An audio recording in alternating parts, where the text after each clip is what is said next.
We declare this day a great day in the name that is above every name. And everyone says, Amen. Our Father, who art in heaven, hallowed be thy name. Thy kingdom come. Thy will be done on earth as it is in heaven.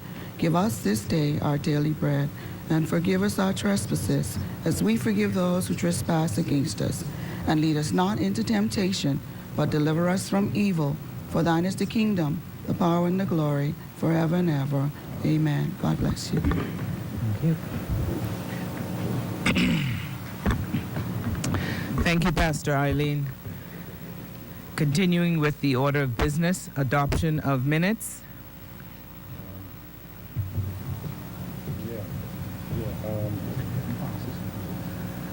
Yes. Remember, yes, we talked about that. Yes. Okay. Okay, Madam President, I beg leave to move. I'll get it for you. Thanks. Madam President, I beg leave to move for the adoption of the minutes of the last sitting of this Honorable Senate held on the 26th of November, 2018. If I may obtain a seconder. I rise to second. It has been moved and seconded that the minutes be adopted as written. All those in favor would say aye. Aye. Those opposed, nay. The ayes have it. The minutes have been adopted. Motions for leave of absence, leave to resign, None.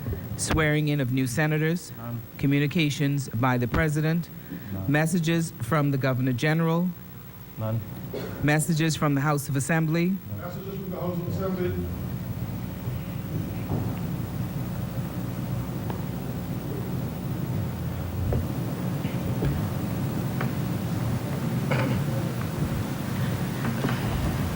Bahamas number 19.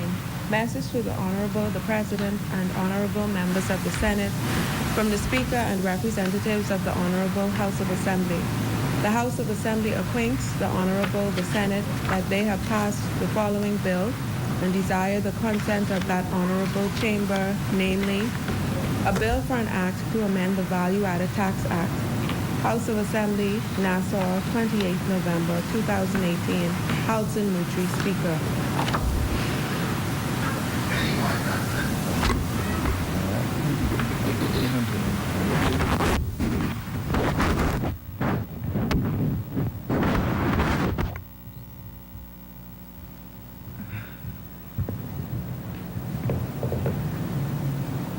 laying of documents by ministers. Madam President, I beg leave to lay on the table of this chamber, this House, the Economic Empowerment Zones Act 2018, Designation of Zone Order 2018. Order that the document be brought up.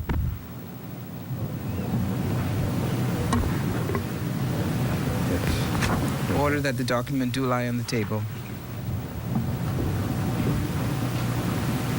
Further laying of documents by ministers.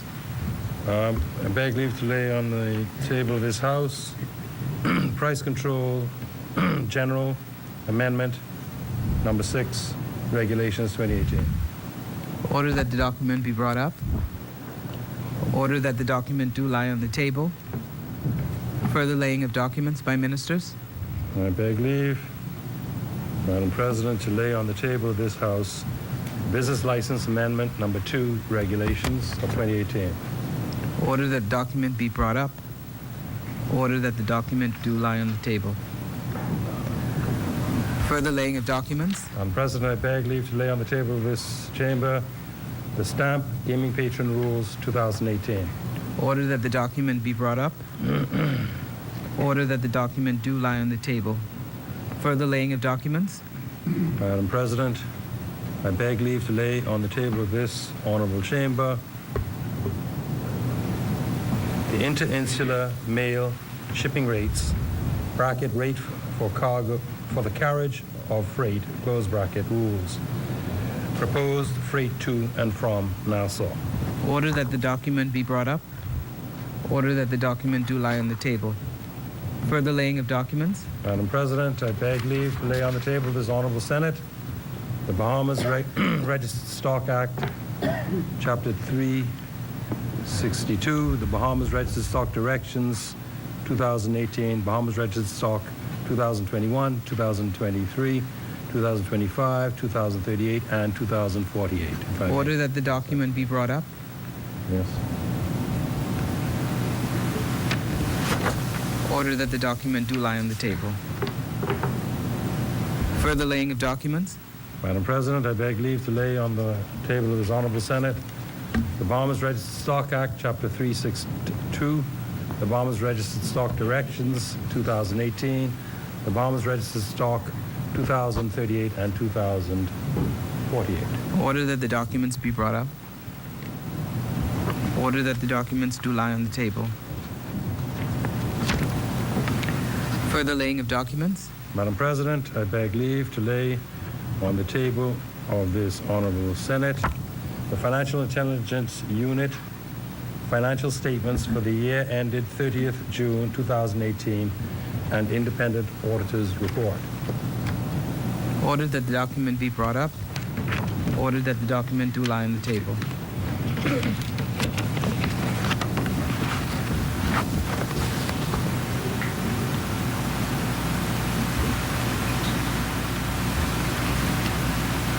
Any further? Further laying of documents. There are no further documents to lay this morning. Thank you, Senator Bethel. Communications by ministers. None. Communications by senators. None. Questions. None. Answers to questions. None. Presentations of petitions. None. Appointment of select committees. None. Reports of committees. None. First reading of bills.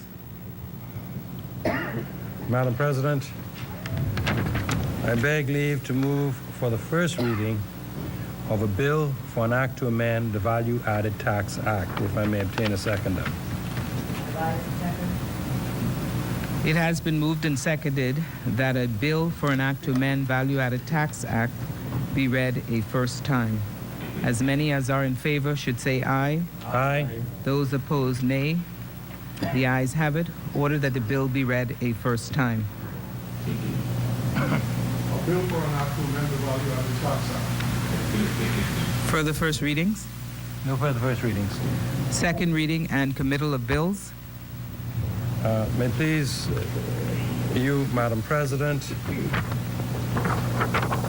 I beg leave to move for the second reading of a bill for an act to amend the Banks and Trust Companies Regulation Act to provide for the administration and regulation of dormant dormant account balances held by banks. Madam President, there are two associated bills. The first is the Banks and Trust Companies Regulation Amendment Bill, which I've just moved for it to be read a second time. And there's the Central Bank of the Bahamas Amendment Bill 2018, which is a parallel piece of legislation. So we propose that they be debated as a compendium, and after the vote is taken on the Banks and Trust Companies Bill, we will then take the vote on the Central Bank of the Bahamas Amendment Bill without any further debate on the issues. If that is acceptable, thank you. Thank you to the leader opposite. Madam President, we're here today to debate a bill that amends the Banks and Trust Companies Regulations Act and to amend certain provisions in that act which were passed way back in 1989. And it deals with the question of the treatment of dormant accounts. Those are accounts by law where, under the present law, they are cash-based bank accounts where there's been no transaction initiated by the owner of the account, the beneficial owner of the account, for a period of 7 years or more. By the existing law, the banks are mandated to treat them in bank accounts in this circumstance as being dormant accounts and to transfer them to the Central Bank of the Bahamas. The law was very serviceable in its time, and we think removed an injustice whereby prior to that law being enforced, dormant accounts really were just kept in the, if you will, consolidated fund of the banking sector. Remember that upon deposit of any money to a bank account, the title to that money vests in the bank.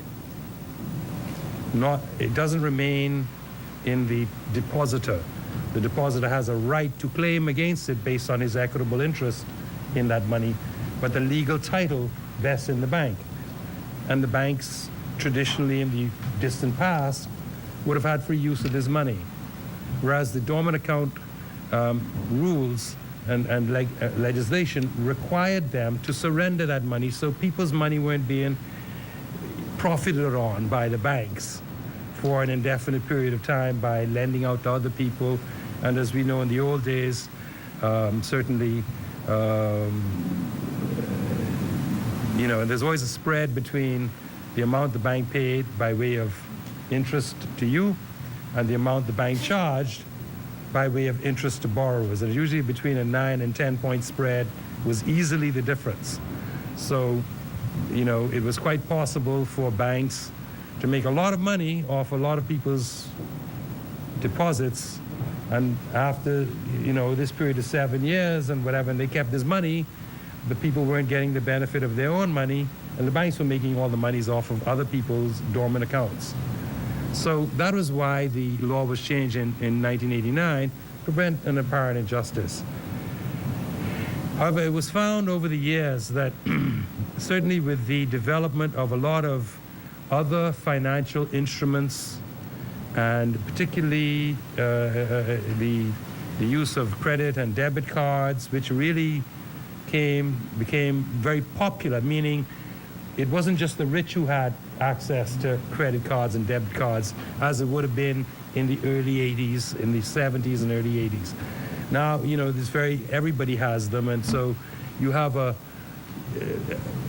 has been a development in financial instruments over the several decades, and the law, which only related to cash deposits, has been found to be defective in capturing dormant instruments that may have been created on behalf of customers who then basically faded away. They may have died suddenly, or something else, some other situation may have arisen, and they left instruments in the possession of banks, and they've not been claimed for more than 7 years. So, for example, you may well have had bearish securities. These are issues, these are instruments of value that are maintained in deposit accounts, in bank accounts, in fixed deposit boxes. There may have been jewelry or other items of value that are of non-sentimental qualities, that are purely instruments of value, retention of value, etc. So, for example, banks in some cases do have cut stones, but that are not set in jeweled items. They're not set in jewelry. Other deposits to secure value, such as bullion, that may be sitting in bank fixed deposit boxes that have not been paid for or accessed in more than 7 years. These were not captured under the previous law. So one of the intents of this bill is to capture not simply money, but money's worth that may well be held in some form. And it also extends to collateral securities. So, for example, you may have a discharged mortgage, but the mortgagor died, and his family may not be aware of it, or her family may not be aware of it. The mortgage is discharged, but the security underpinning it is still held by the bank. If the family is not aware, and quite frankly, you know, it's a different day to day. But in the old days, you know, man ruled the roost in terms of the financial aspects of the family's ordering. So you go back to the days of our grandparents, and it is unheard of for women even to be in the workplace. And so you may have, and it is not inconceivable, that there are legacy securities of land or deposits that were held as collateral for borrowing by persons decades ago that their families are unaware of. And these were held by the banks. And this could be land, it could be deposits, it could be other forms of security. And nobody knows about it. And they're there enriching the bank and not the true beneficial owners or heirs to this property. So it was to correct this injustice and also to capture all of these other forms of or other methods of holding value or transmitting value that the amendments today have been brought forward, because value is contained in other things, not merely cash. Remember that cash is something that we have collectively determined represents value. Inasmuch, though, as our ancestors on the west coast of Africa may have used cowrie shells to indicate and transmit value. Cash is little more than glorified paper. But we all agree in our collective consciousness to treat paper to treat mere paper as conveying value, because we all agree that it conveys value. You know, the old days, the way they assured that cash carried value is that it was backed by gold deposits. That was called the gold standard. But the difficulty with the gold standard is that it limited you to a particular value in gold for that $1. And therefore, if the country didn't have the gold to back the amount of dollars, it would cause an economic crisis. So in the early 70s, they got away from the gold standard as a limitation. And we all agree now that money has the value that the market says it has. We in the Bahamas maintain the value of our dollar because we're able to persuade the market that the pin we use to sustain our value is a justifiable one that they can accept as representing the value of the Bahamian dollar, which is that we have enough United States dollars in our reserves to capture 4 months or so of necessary import costs, minus oil, not counting oil imports. And so that is how value as an idea is preserved for our dollar. Well, some people use bullion, or they may use bearer shares or bearer security, or investment bonds, you name it, and stock them in bank savings deposits, and then for some reason not touch them for 7 years or even 70 years. It was to deal with this issue that the amendment to the Banks and Trust Regulations Act is brought today. And so we see that now dormant accounts include the deposit accounts, demand savings, fixed term accounts. It also includes the balances on a checking account. It also includes a banker's draft, a cashier's check, a certified check, a money order. So persons may have, for example, bought, you know, in the old days when you wanted to travel without going to foreign exchange, you'd buy special checks that were kind of like international money. So you may have stocks of them that are there, and they are not collected. They sit on the banks, in the bank's vaults, and they're not put to use. Traveler's checks, the credit balance on a credit card, a credit balance on a loan, the collateral held on a loan, customer deposits in a safety deposit box, precious metals and precious gemstones, and securities. And these are securities both on Bahamian exchange and on international exchanges. But with regard to precious gemstones, it does not apply to jewelry. And that is because jewelry may have a sentimental value, and for some reason they've left jewelries in the possession of the banks, even though the account is dormant. Okay. I don't know why jewelries, just thinking about it, couldn't be brought over as well, but kept in its present form. So without any, it's not that you melt like these pawnbrokers do around here, melt the gold and keep the stones and all that sort of stuff. But anyway, for sentimental reasons, jewelry is not included. Now, what is a dormant account? As I stated earlier, a dormant account is an account in which a customer of the bank has not initiated any transaction in 7 years or more. Now, all accounts will have transactions initiated in terms of the printing of monthly statements, but those are initiated by the bank. If the customer has not come in and written a check or given instructions to the bank or appeared in any way to show any interest in the account for 7 years, they treat it as a dormant account.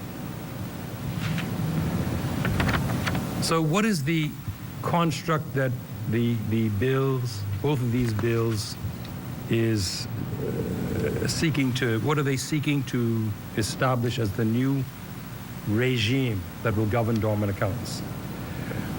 What the present law requires is that after 7 years, dormant cash accounts are transferred to the central bank. And that's the end of it. The central bank then manages it. If there's a claim that is made, if the beneficiaries discover or find in the course of doing, you know, what sometimes may happen, right, is that they may want to claim an ancestor's, they want to probate an ancestor's estate because of a present need. Say, for example, it's titled to a piece of land that they discover that an ancestor had an actual conveyance for or title to. It's sometimes necessary for persons today to probate the estate of their grandparents or even their great-grandparents in order to clarify a title to land. If in the course of those proceedings they discover, as the executor has to write and find out and call in all, the executor or the administrator has a duty to write in and call in all assets, and often happens that they can write to a bank and get a positive hit. That, oh yes, there is an old account that is in the name of the person whose estate you are seeking to probate or administer. And in this way, persons can, in a sense, find that they have a claim against an old account that is a dormant account that would have already been transferred, the funds of which have been transferred to the central bank. And they make their claim and they are restored to their family inheritance, if you will. That is the idea behind this, is that the central bank would hold it, but now there is a change to be brought in this law. The central bank would hold it for 10 years, or in some cases already held for 10 years, that any account balances held by the central bank for 10 years or more will now be transferred to the treasurer. And the treasurer, on receiving these transfers, first of all, the transferring bank has to keep the records of its dealing for, and the central bank has to keep the records of these funds for 5 years if it's more than $500, or for I think it's 7 years. Where is it? I have a calculation of it out here.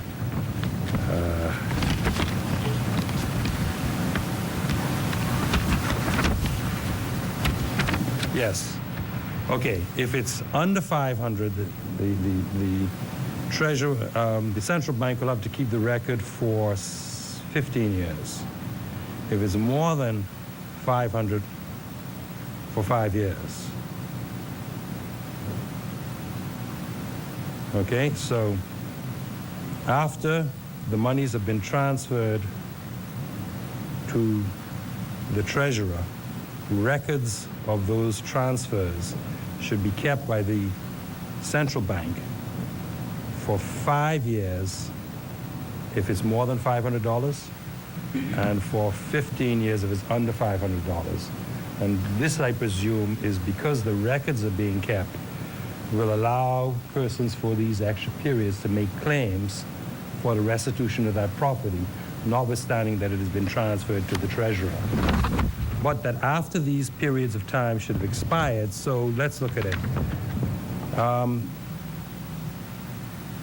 A dormant account is held after 7 years of no activity.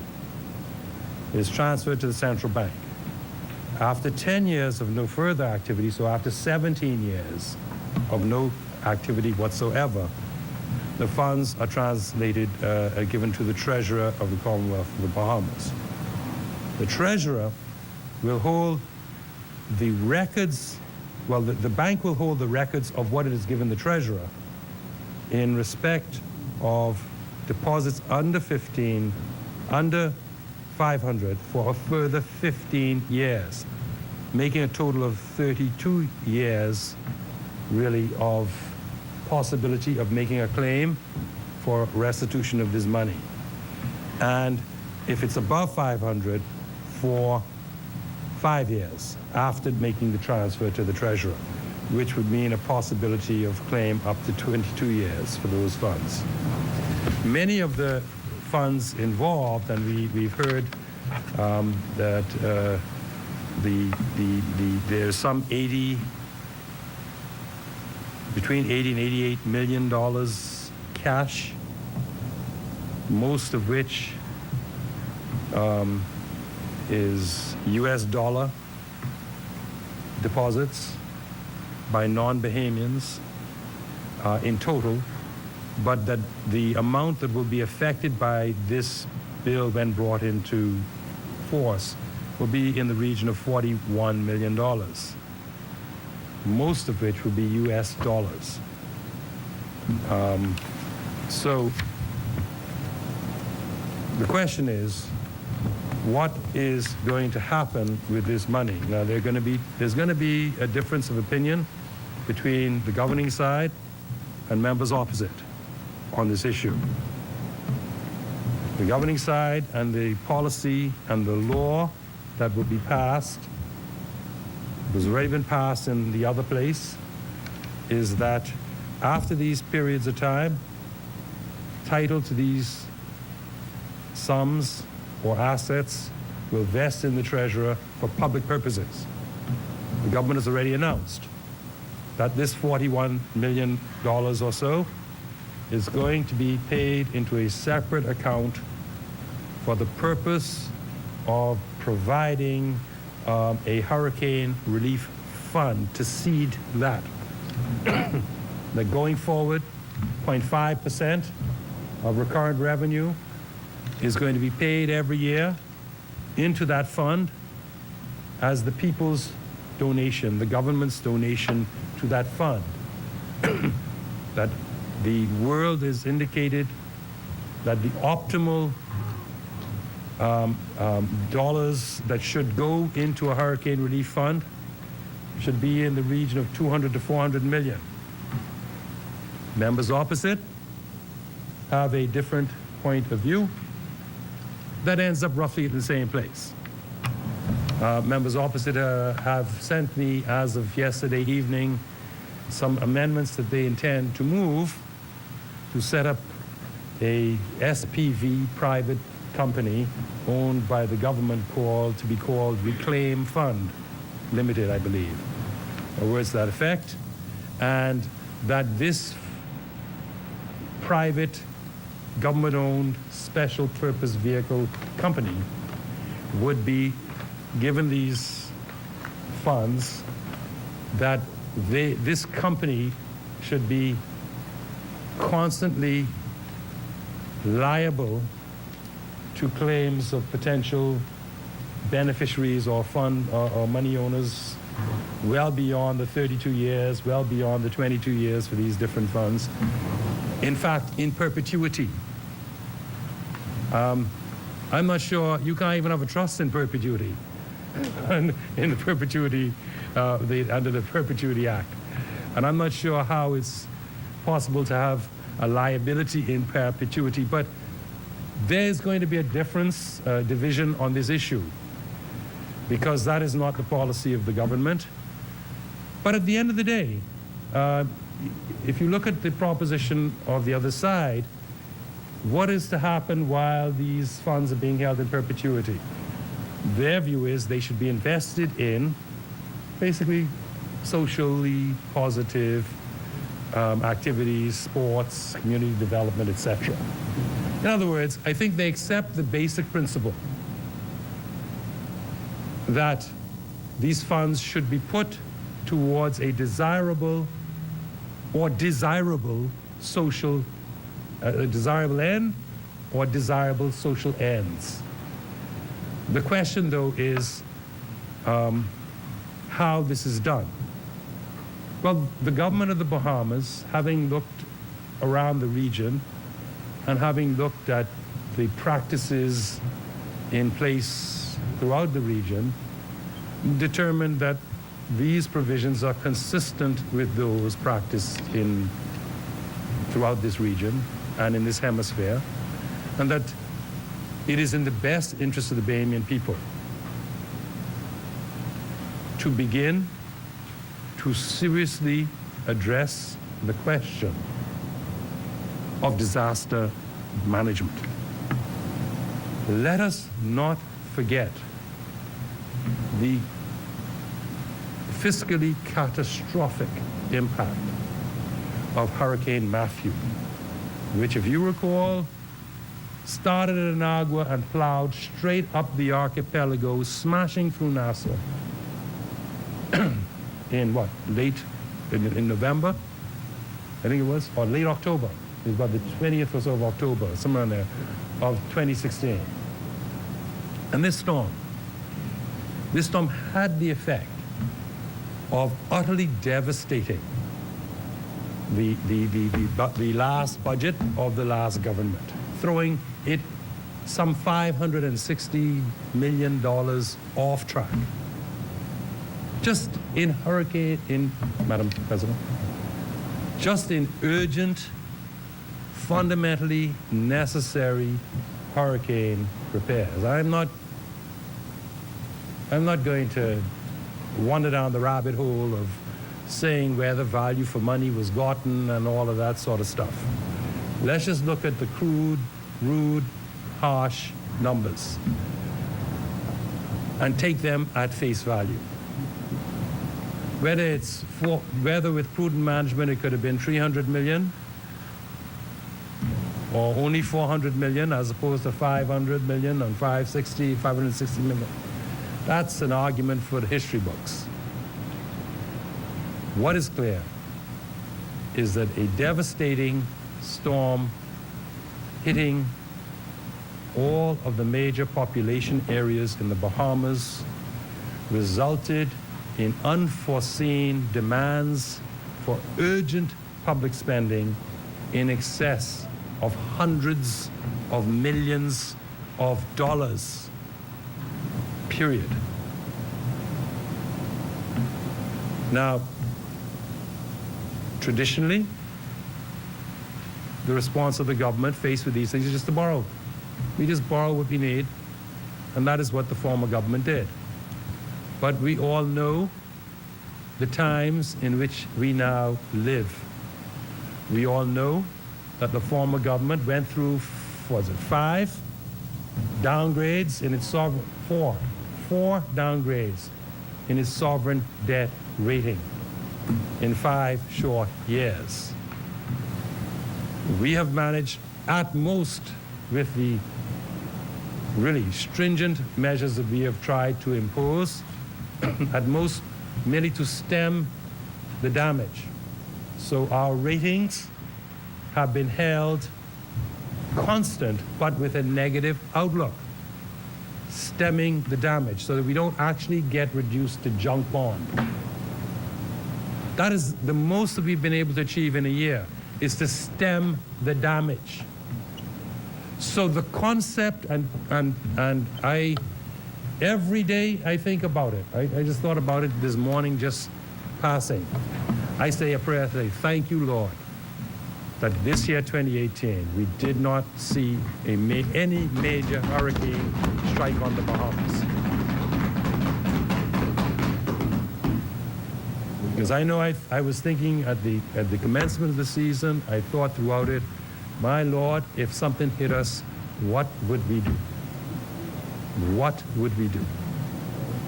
So we'll have an intellectual argument. We'll have a division. But at the end of the day, a judgment has to be made.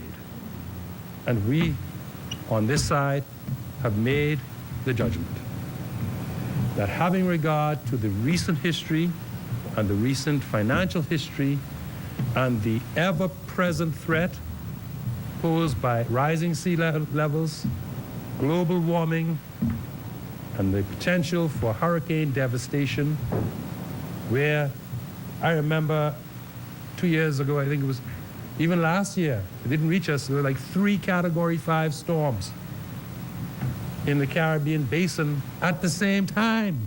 3 Cat 5. Could you imagine such a focus and concentration? If 3 would have hit the Bahamas, the devastation done to Freeport by 2 Category 4 storms was about 10 years ago. Jean and Francis, one after the other. But how about having 3 pounding on you at the same time?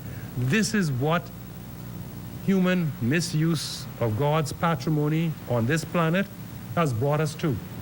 That you could have 3 Category 5s in the Caribbean basin roiling at the same time, between there and the Gulf of Mexico. Roiling at the same time. One was in the Atlantic, one was in the Caribbean area, and one was in the Gulf of Mexico. 3 Category 5s at the same time. So, as the peril increases, we have to learn from past mistakes and do what is right. We cannot have a civil society. We cannot have youth activities if the core of our economy is devastated. If the seat of central governance is devastated, decimated, with ministries unfunctional because all the power lines are down and we can't, and have limitations of what we can borrow, it is the prudent thing to do. It is the right thing to do.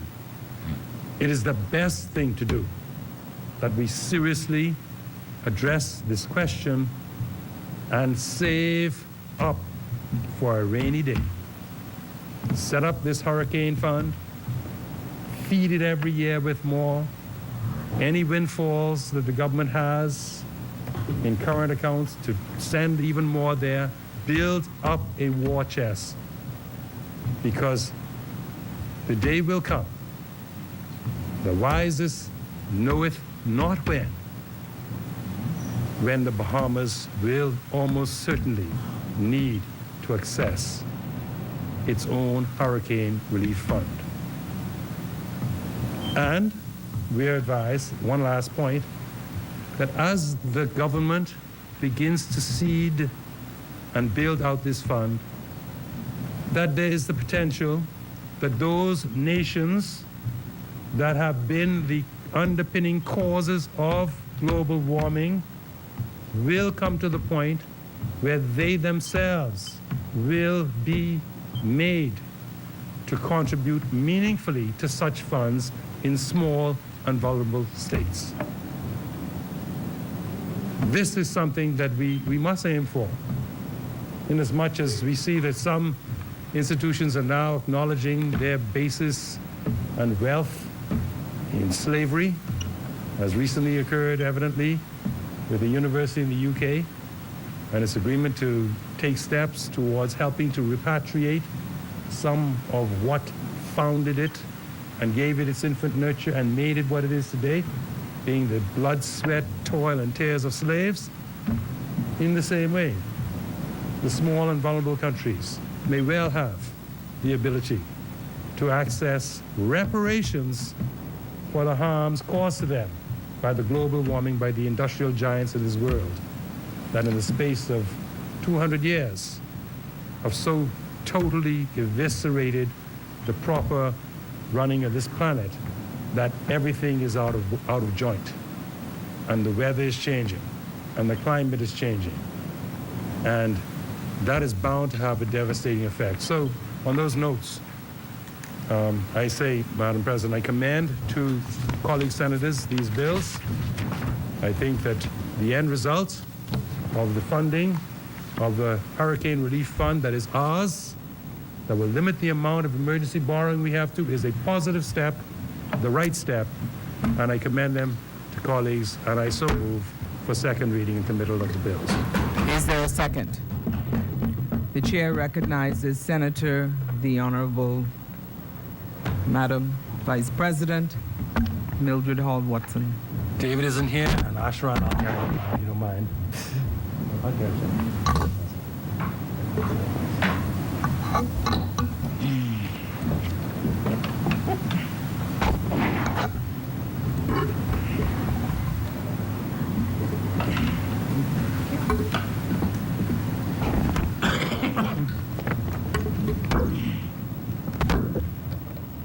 Good morning, Madam President, Senators, and all Bahamians. Before I begin my contribution on the bills at hand, which, of course, my contribution, I think, as eminently put together by our leader, does not need to be long, I would like to first give thanks to God for his wonderful blessings in my life and the opportunity to share with my fellow Bahamians in this honorable chamber some of what this government is doing.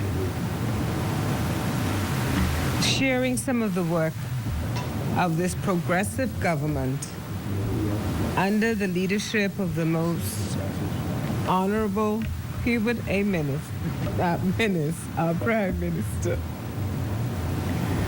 Madam President, let me first give again my sincere condolences to my senatorial colleague, Senator Jenny Isaac Dodson, on the loss of her sister, Mrs. Julia Pierre.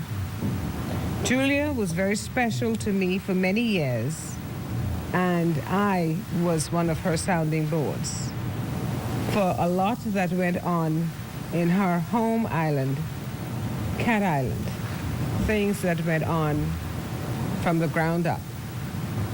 Lots of it was not so good, but not as a result of the people who lived there, but what was brought into their island. Unfortunately, her political party of choice was the Free National Movement, as far as the individuals who came into her area. And she received significant victimization as a result of that. I would also like to extend condolences to the Pratt family on the loss of MCM and freedom fighter Oric Pratt, a long-time F&M in our party.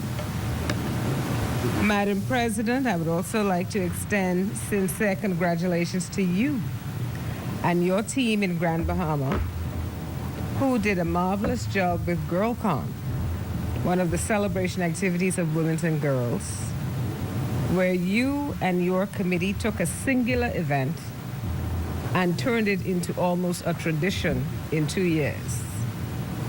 What are you going to do next year? Because there were individuals at the meeting who stated that we need more seats. I don't know what Madam President is going to do, but she has to give us more seats. So obviously you need to begin to look for a larger venue already. Now, our leader in this chamber, the AG, Senator Bethel, has, as always, done a stellar job in elucidating the basics of the bill and the government's intent in putting it forward. This bill, like so many others already presented and passed during the term of the current administration, serves to coalesce many governmental loose ends and new legislations. A few examples would be a bill to provide definitively for allocation of constituency capital grants, a bill for an act to amend the Constitution to provide for establishment of an independent office of Director of Public Prosecutions, a bill to allow registration of nonprofit organizations to allow them through amendments of the Companies Act to allow them to function as individual organization, and a bill to provide accurate credit reporting systems which will help a significant number of businesses when credit information can be obtained from an established credit bureau, and especially by landlords. The Proceeds of Crime Bill, which was passed earlier this year, establishes for the country the inability of citizens to profit and benefit from monies which may have been illegally obtained. And so these are a few of the progressive things that has occurred by this government. We are a patriarchal society. And when we achieved majority rule in the late 60s, unfortunately, one of the major changes that occurred was only the patriarch changed. And so now the patriarchs look like us. The primary responsibility of the citizenry was to be loyal, to be supportive, and Papa will continue to take care of you. Fortunately for our country, in 1972 came a bold and courageous man who stepped out and said, no more of this kind of living. This method will not work anymore, but it took 25 years before the majority of the Bahamians understood the need to change. Fortunately for the Bahamas, many families did appreciate the need to become self-sufficient and progressive individuals. So they got educated, trained, and returned home. Many of them are the ones who now are taking care of running this country. Unfortunately, that has changed. We now have individuals, because so much of the patriarchal type of methodology still remains, who do go away and train, but they do not return. And so we must ask ourselves,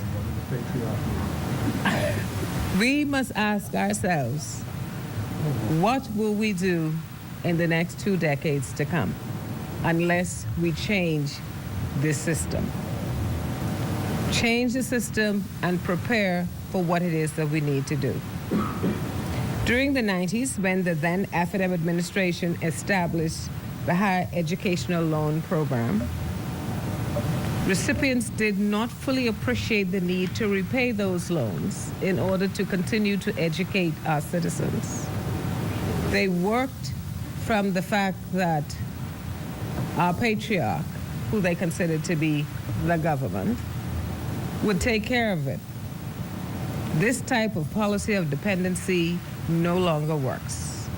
And so let's look at a few of the government programs that will allow us to have a viable country in the next 1 to 2 decades. Very simple things. Let's clean up the country. Let's start with cleanliness is next to godliness. the clearing up campaign of all kinds, of all constituencies, is not done by the patriarch, but by the community and the patriarch together. Because when you participate in cleaning up your community, then you think a little bit more deeply about dirtying it again. And there's no better way than to empower people right where they live. The restoration of Gombe Village site in Coconut Grove and the recognition of a man who poured his life into a community and was destroyed because of it is one of the hallmarks of this 18-month government. One of the programs that over the next decade will show significant results, another very progressive move, is that the mandate that there must be preschool for all children. During this period, this is one of the most important developmental time of a child's life, between the age of 3 to 6 and 7. I will give you an example of a child who, in this school year, started first grade at the age of 7 with no preschool exposure. So we have a 7-year-old child who doesn't know his shapes, his colors, his numbers, and inability to recognize basic things a 7-year-old should know. This child runs the risk of failing out of school by the end of primary. So he will become an angry teenager because he is so stymied by his inability to communicate. And so he becomes a potential dropout, not only of school, but of life. This program is one of the most important programs this government has instituted because it lays the foundation for the future of the people who will need to be available to continue to run our country. The bill that we discussed today is another piece of legislation that, although began its journey years ago, now comes to fruition.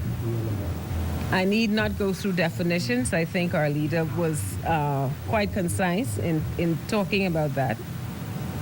So in conjunction with the central bank, the government wants to regulate the process of dealing with dormant accounts. This is a phenomenon that occurs in countries around the world. Central Bank of Jamaica approved this legislation recently. Japan, who established their legislation years ago, will begin in 2019 to use their money in ways in which they think will be most beneficial to their country. They will be giving it to improve their NGOs. And as the leaders indicated, we're going to be using ours to something which is near and to us and can be most catastrophic and devastating, and that is the need for funding for hurricane relief. The number of dormant accounts in our banks are increasing, and after 7 years in commercial banks and other institutions, these unclaimed funds, after appropriate due diligence of finding the owners, they are to be transferred to the Central Bank of the Bahamas, where it will remain for another 10 years for a total of 17. In many countries, this time limit is the 7 years. One of the goals this bill will achieve is a reduction of administrative labor, because you can imagine with over 4,000 accounts, how much time administrative time must be put into these institutions in order to keep track of these many accounts on an annual basis. The central bank is also trying to preempt the possibility of threats to to our financial service industry as individuals with malintent can attempt to use these accounts unless appropriate identification is done. The consumer is also more protected by the additional 10 years, where the owner and or his heirs have more time to be found. After the 17 years, and their funds, though, are deposited to the Treasury from the central bank, this could not be assigned to a more useful need, which is hurricane relief. Because we live with hurricanes as one of our most devastating things that can happen here, we are truly blessed this year by being hurricane free. We are aware of the destruction that they bring, and so there has to be some level of comfort in knowing that should a hurricane appear on our doorstep, there is monies immediately available to assist families who are in significant distress. Again, this demonstrates the caring and the progressive thinking of the current administration. Madam President, the statements that are being made in the public domain that the government is taking people's money is preposterous and unworthy of comment. This is simply the government working again to prepare our country to move forward. So, Madam President, through early childhood education, this being very futuristic,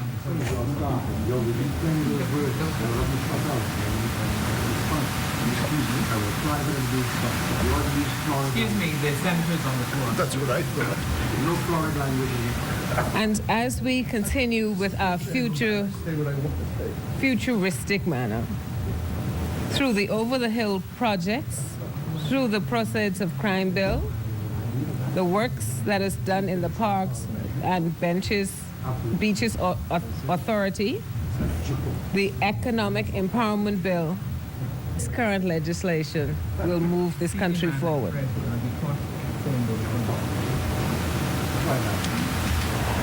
And it's important to state that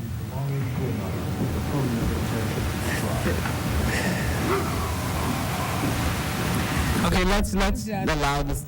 Excuse me, let's let the senator continue her presentation, please. And so, as we lay down these current situations that are going on, Madam President, it is with great delight and enthusiasm that I stand to support this bill.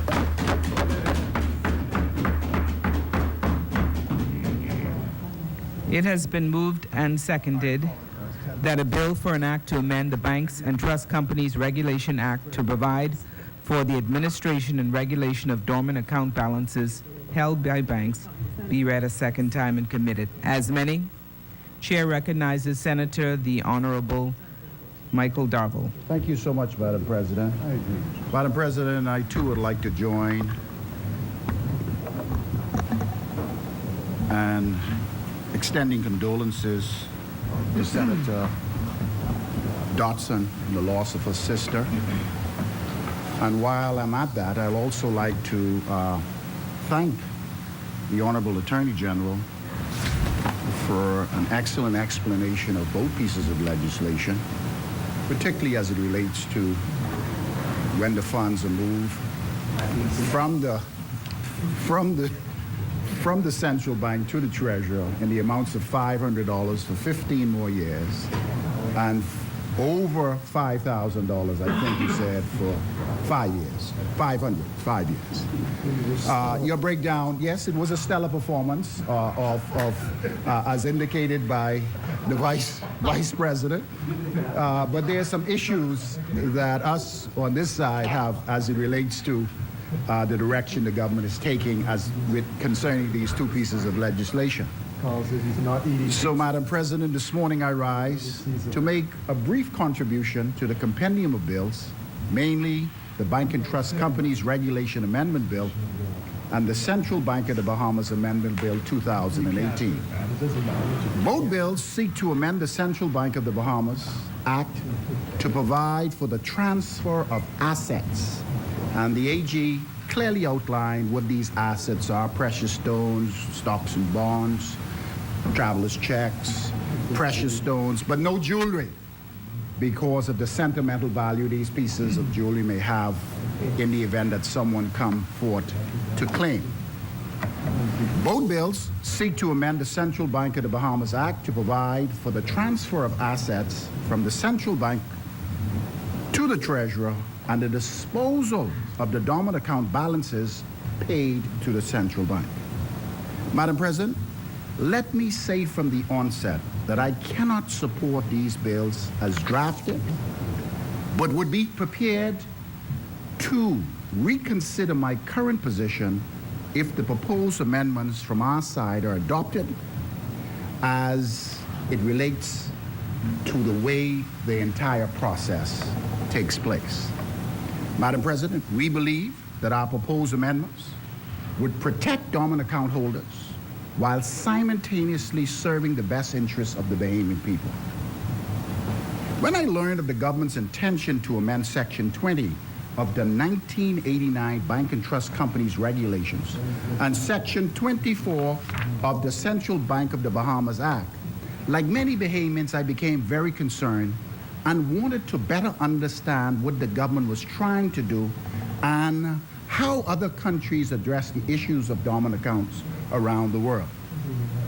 To my surprise, with the exception of a few developing countries, funds and assets in these dormant accounts were seldom paid to the treasurer or placed directly into the consolidated fund. In fact, in most jurisdictions, assets were transferred to special entities, all in an attempt to protect the account holder. Madam President, on close examination, it is obvious that both pieces of legislation are poorly drafted and are not reflective of how other countries address the issues of monies held on dormant accounts. Therefore, as far as I am concerned, both bills appear to be rushed and confirm the suspicions that this F&M administration appear to be desperately in need of quick cash, and they are looking in every nick and cranny trying to find money in order to compensate for the shortfalls they are currently experiencing in the 2017-2018 budget. Madam President, I do not like it at all.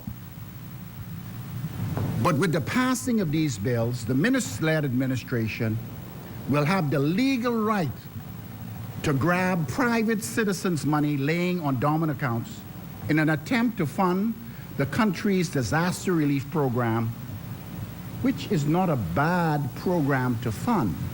It is just the way you intend to go about funding the program. But what really brought my attention is when we debated the 2017-2018 budget, when I look at the mere less than $2 million that were allocated to NEMA for hurricane relief, it clearly indicated that the government had no intention to use any of the budgetary allocation for hurricane relief funding. And so it really amazes me when I see the member or the leader on the side opposite stand to his feet and talk about Hurricane Matthew was so devastating and what we need to do. Yet when you had an opportunity in your budget, you put nothing for hurricane relief fund. We on this side, there was nothing there to put. But it's so amazing you can find money when you need to find money for projects, when you need to find projects. But we on this side are very concerned that the money from these dormant accounts will go directly in the consolidated fund. And despite all of the government's good intentions, we believe that once these funds arrive in the consolidated fund, the proceeds would be used for other emergencies or other government shortfalls. Madam President, the current bank and companies regulations were introduced in 1989 to protect private citizen assets by requiring banks to transfer assets to the central bank for safekeeping from bank accounts that remained inactive for 7 years. Now, the AG explained it goes to the central bank for an additional 10 years, and then when it goes to the treasurer, it's important for documents to be held sometimes for 5 and sometimes for 15 years. While Section 24 of the Central Bank of the Bahamas Act gives the central bank the legal authority to accept money, invest funds, and yes, pay interest on this money, which is a good thing. Because at the end of the day, if someone decide to come and put claim, they not only have claim to the money, but they have claim to some of the interest associated with how the money was spent at the central bank. Madam President, I have no problem with the current regime that presently exists. But with the proposed amendments, the government intends to repeal and replace Section 20 of the Bank and Trust Companies Regulations and Section 24 of the Central Bank of the Bahamas Act by transferring these funds to the treasurer. These policies does not reflect practices in countries like the UK, Canada, or the United States that have built-in clauses to protect the account holders. What we're saying is the reason why we believe these two pieces of legislation are flawed is because the account holder is not protected under these pieces of regulations. I'm sorry, these pieces of legislation.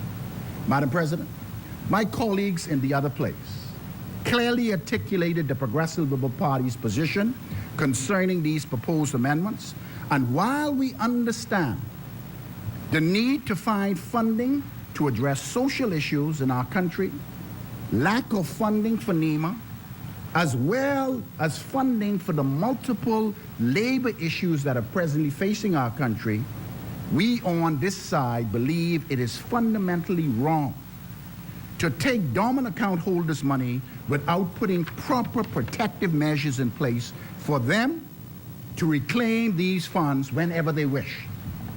These funds don't belong to the government, they belong to private citizens.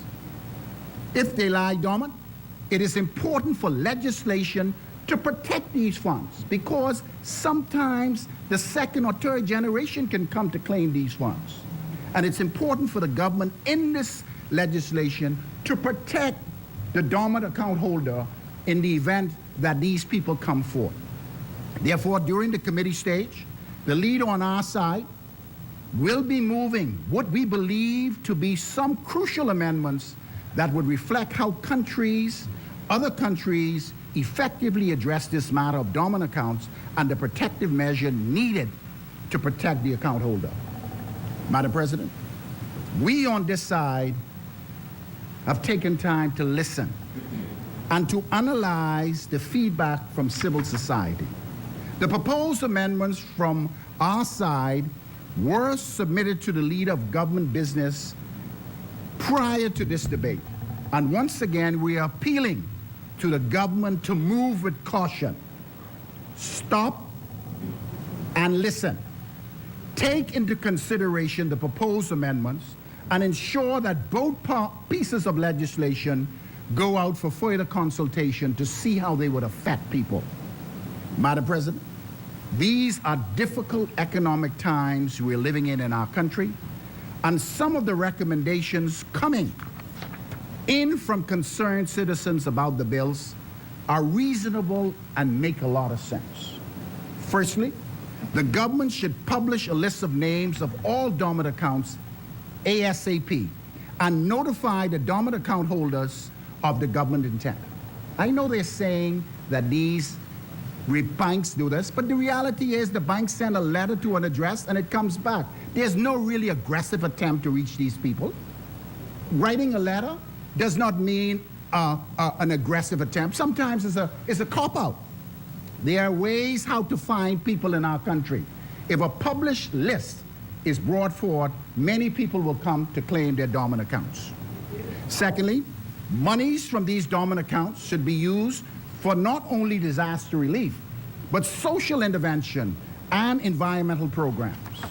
Thirdly, the government must ensure that greater protection for the dormant account holders and the owners of these assets should have the legal right to reclaim their assets whenever they wish.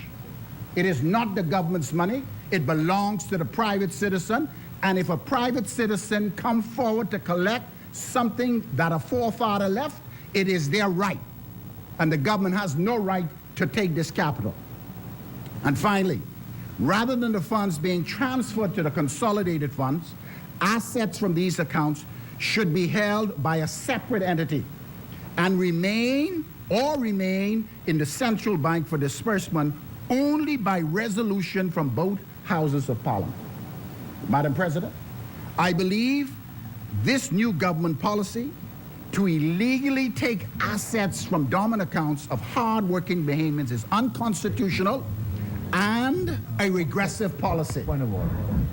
Point of order. The chair recognizes Senator the Honorable Kwesi Thompson. Your point of order, Mr. Senator Thompson.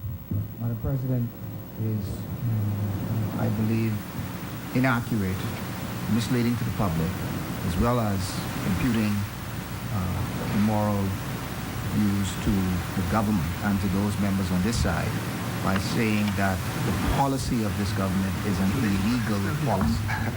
The fact is, we are here amending the law, which means that what we do or what we Tend to will do be doing will be legal. will be legal. Yes, that's what I said.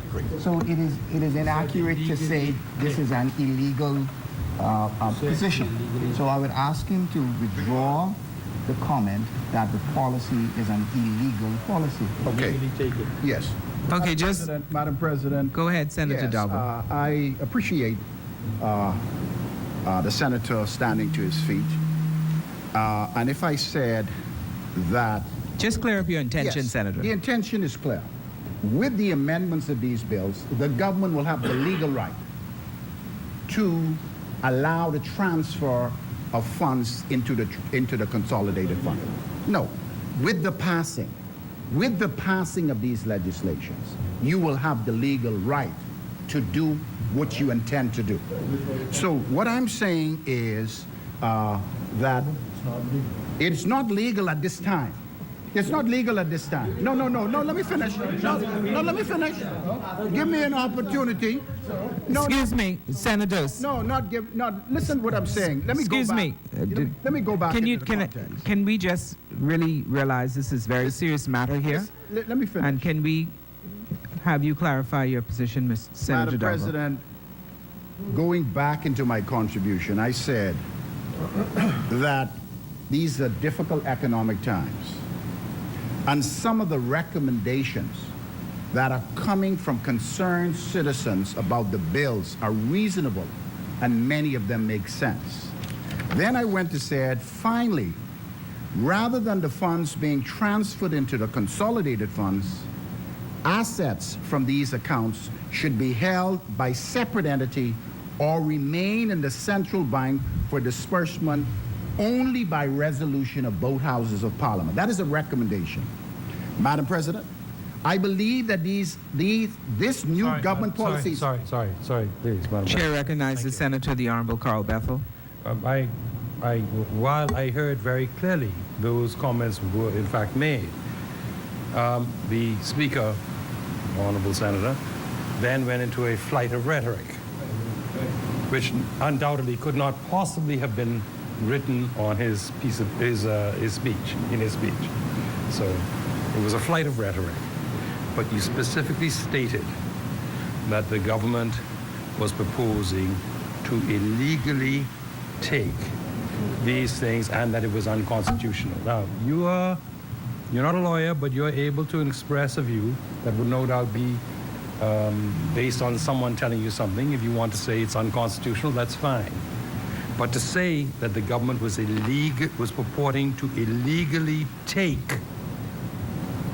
And so I would just ask, and thank you for your explanation of the intent of your speech and your comments, which are laudable from your point of view, that you would specifically withdraw the words attributed to the government of acting illegally to take something. Please withdraw those words. I would withdraw the word illegal from my contribution.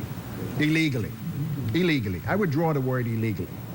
What the point that I'm making is the process as far as we're concerned, appear to be unconstitutional, and it is a regressive policy.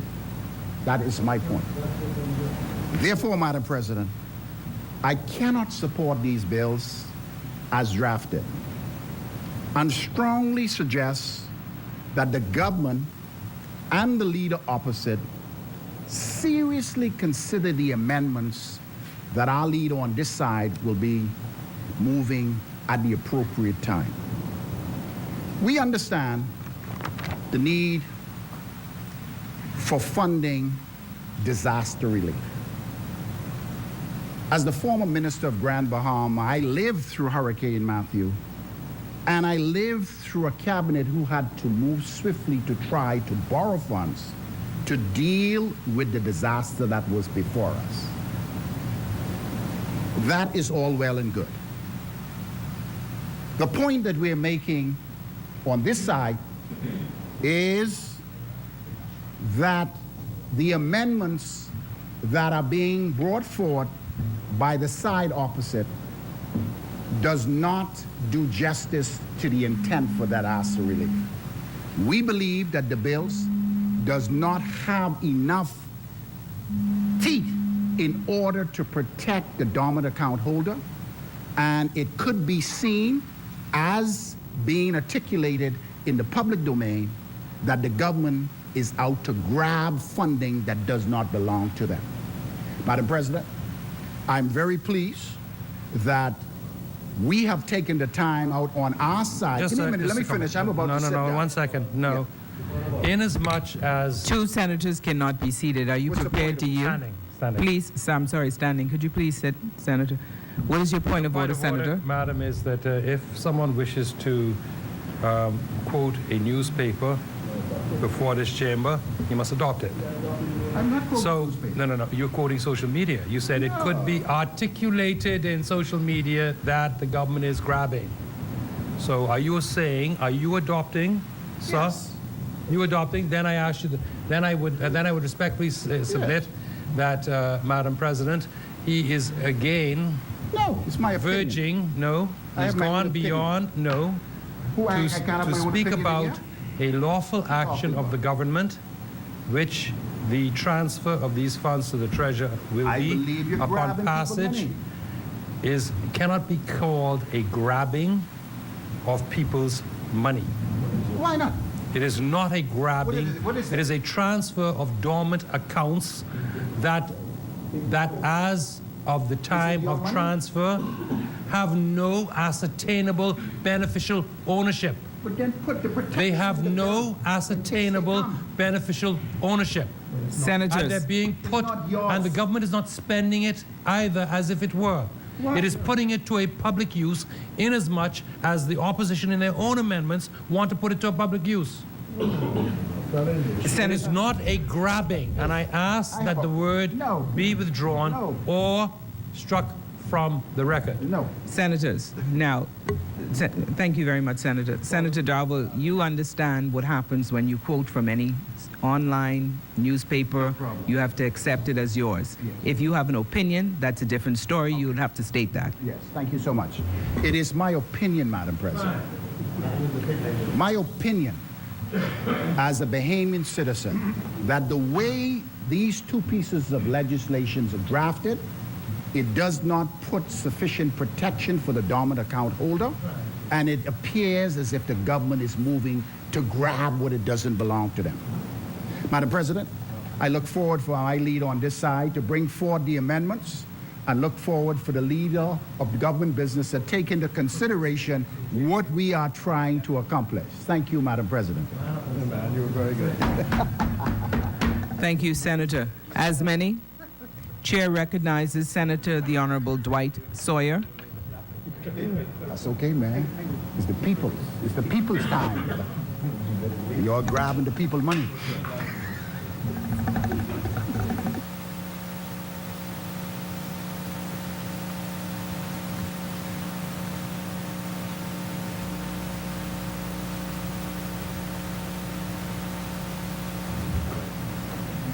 Yes.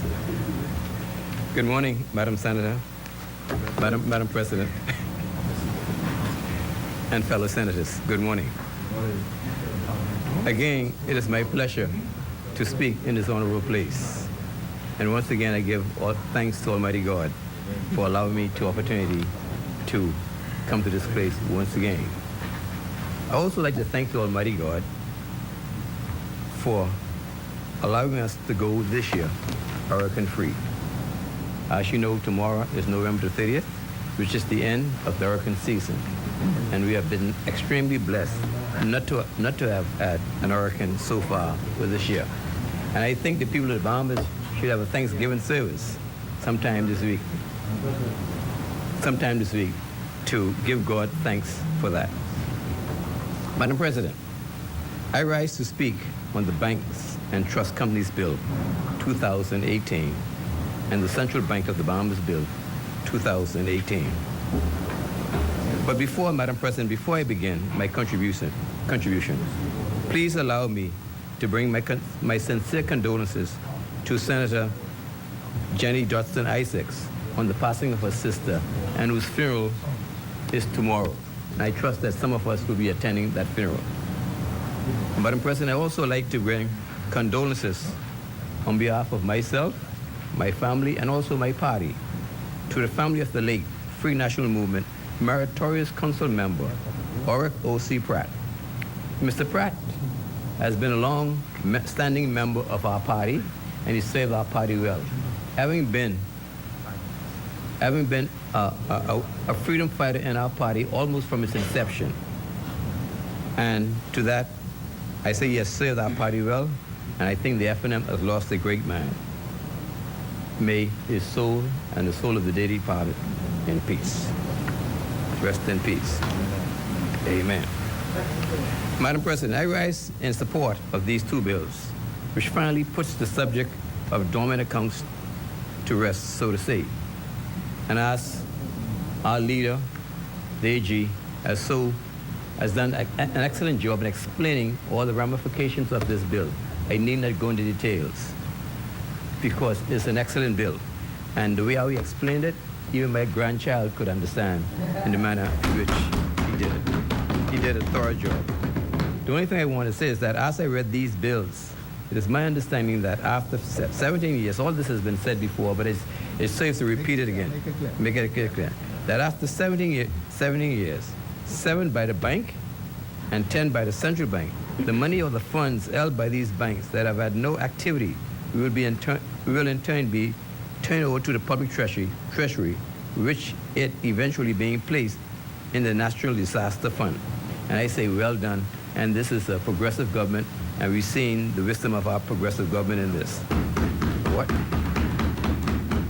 And these funds, I understand, will be in the millions.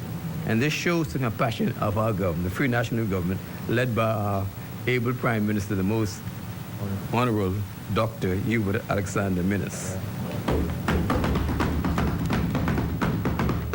Madam President, for the past several months, I have listened to the rhetoric put forth by the other side about what this government has done, has failed to do, or did not do. And quite frankly, I'm sick and tired of some of those complaints. Yes, I am. Get used to it. Allow me a few minutes Sick and tired. to highlight some of the positive things that this government has done since coming to power almost 18 months ago. We have introduced and passed some 60 bills and resolutions in this parliament. Wow. 60. Wow. Maybe more. And all these bills have been done in the best interest of the Bahamian public. All right. The FNM government, and to start, Madam President, that's the FNM government has pledged to balance the budget by the year 2021, budget year, and to show that the Bahamian people that they are serious about transparency. They have introduced a fiscal strategy report, and this strategy report shows the progress of our budget and how we are managing our economic affairs, no hiding anything, and that there is there for all to see and to review. And I think last week before last, that strategy report was presented to the House Assembly. for all to see.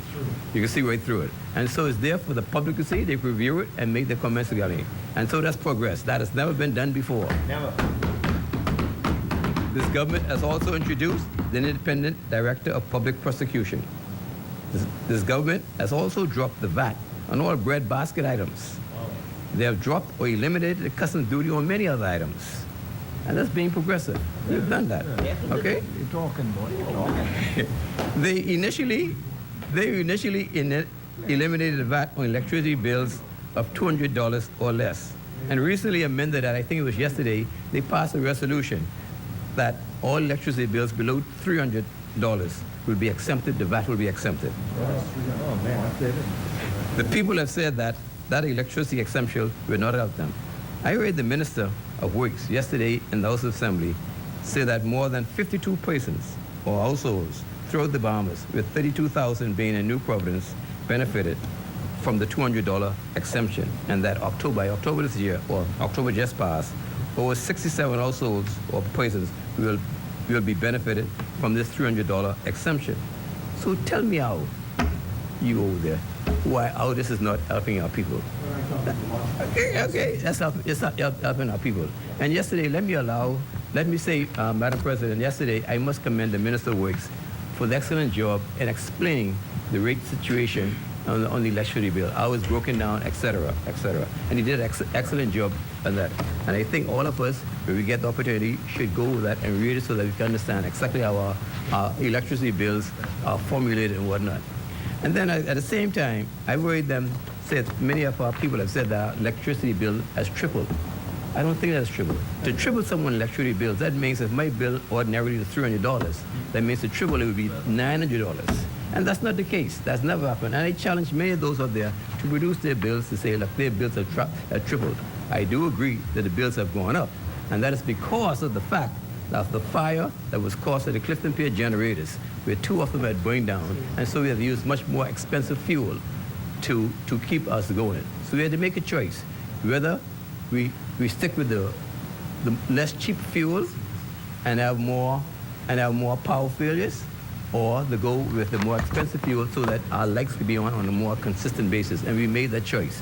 So therefore, if many people notice that in the last couple of weeks, we had very few blackouts. I don't think we had that many blackouts compared to last year or year before last.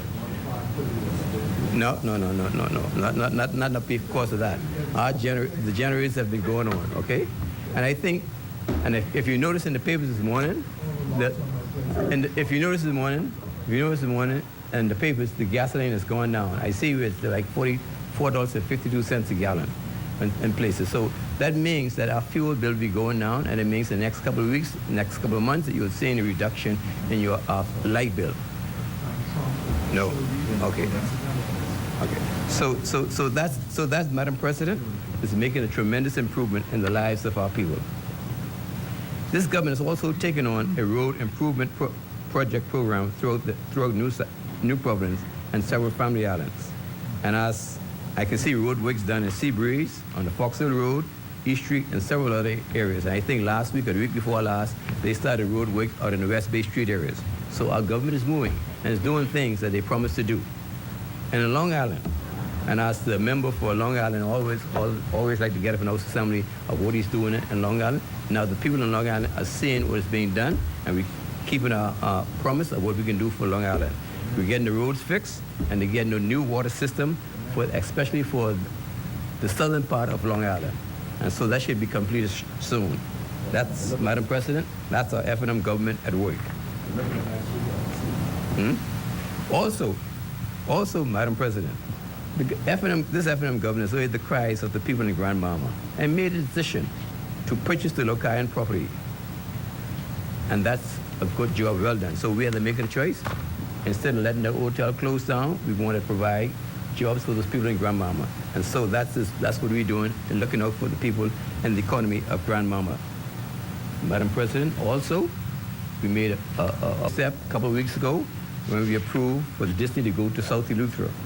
And that, again, will bring economic relief for that part of the country. Another positive thing that this government has done, and you're seeing it almost every day, seeing it now, is that the proceeds from crime bill another initiative by this government in its fight against crime. This government is giving the police more and better tools to work with, and just recently gave them more than 50 cars with a promise to give more and more this year. And I think, Madam President, I believe I'm on track. I could be right in saying that. I think this year will probably be the first year in which the murder count will be less than 100. I think that's a tremendous job by the police, and I commend them for that. And as the opposition used to like to do, to post these posters up and say how many people have been killed murdered during the year. I hope they say, look here, and commend this F&M government for that when it comes next year. Another good thing that this government has done is made it possible for young Bahamians to get affordable loans. This gives these young Bahamian a number of exemptions to make it possible for them and to plan for the future. Also, with reference to the Ministry of Education, has given more than 2,000 tablets to students. And this is taking our kids and our youngsters to a new level when it comes to education. One of the many promises we made, and one of the many promises we have kept. And as we all know, the Prime Minister grew up over there and has never forgotten his roots. With his vision, this F&M government has introduced the Old Hill Initiative through the Economic Empowerment Act. This bill, through exemptions, will help the people and the communities of Old Hill to grow and develop economically. Madam President, and so, Madam President, as I finish, I support these two pieces of legislation, and I commend the government on all the great achievements that it's done over the last 18 months. Thank you very much. As many, the chair recognizes Senator the Honorable Jamal Moss.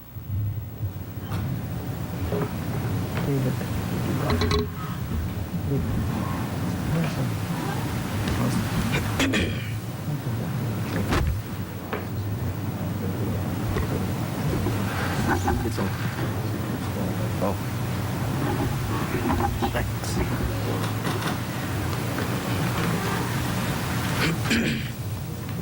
Madam President, once again, it is with great pleasure that I stand before you in this honorable house to debate the Banks and Trust Companies Regulations Amendment Bill 2018. Sorry. Once again, it is with great pleasure that I stand before you in this honorable place to debate the Banks and Trust Companies Regulations Amendment Bill 2018 and the Central Bank of the Bahamas Amendment Bill 2018, which jointly seek to introduce necessary and important reforms to the dormant account regime in the Bahamas.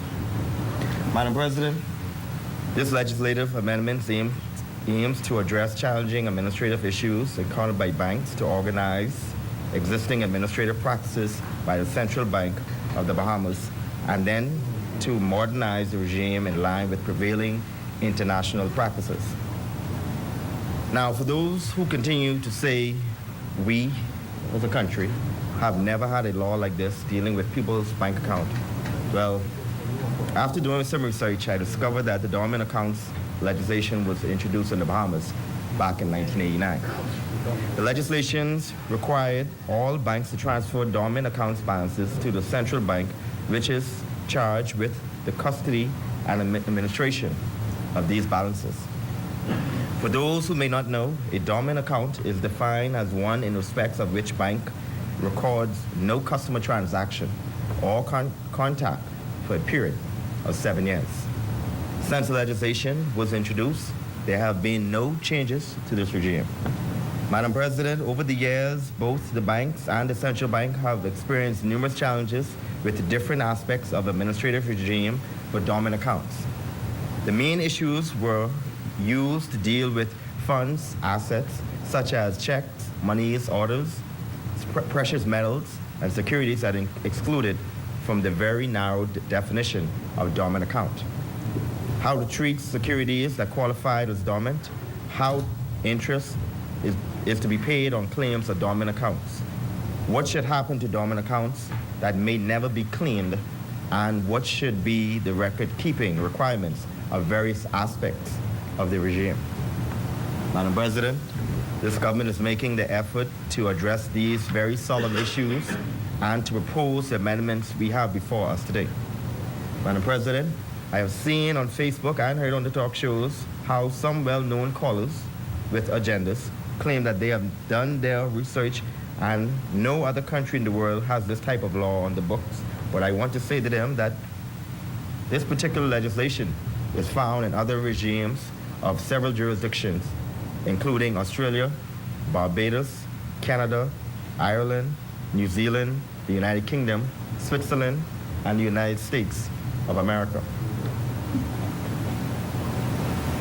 As it is deep-rooted practice, the central bank also conducted extensive consultations with the banks on the proposed amendments and posted the draft bills on their website on the 20th of February 2014 and again on the 29th April 2016 for 90 and 30-day public consultation, respectively.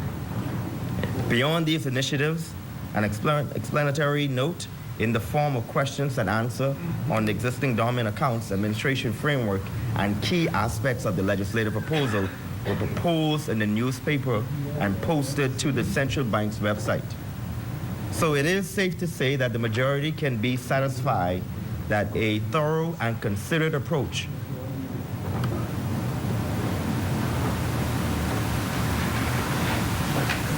So it is safe to say that the majority can be satisfied that a thorough and considered approach was taken in the determination of these amendments.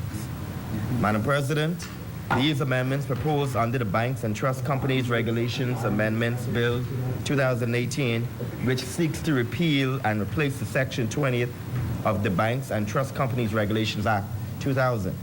Currently, this section only applies to deposit accounts that contain money and gold or silver and or which the account owner has conducted no transaction for a period of 7 years. However, the replacement Section 20 of the Banks and Trust Companies Regulations Amendment Bill 2018 provides for the following new provisions. Subsection 1 expands and clearly identifies the types of accounts and facilities subject to dormant account requirements. Included now will be a range of funds and assets, for example, checks, bank drafts, money orders, and precious metals such as gemstones. Jewelry, however, excluded because of their sentimental values, which complicates appraisals. Further, dormant securities accounts are being brought fully under the regime. Subsection 2 of the bill also expands the definition of dormant accounts capture our facilities, such as those one-off transactions or instruments I have mentioned.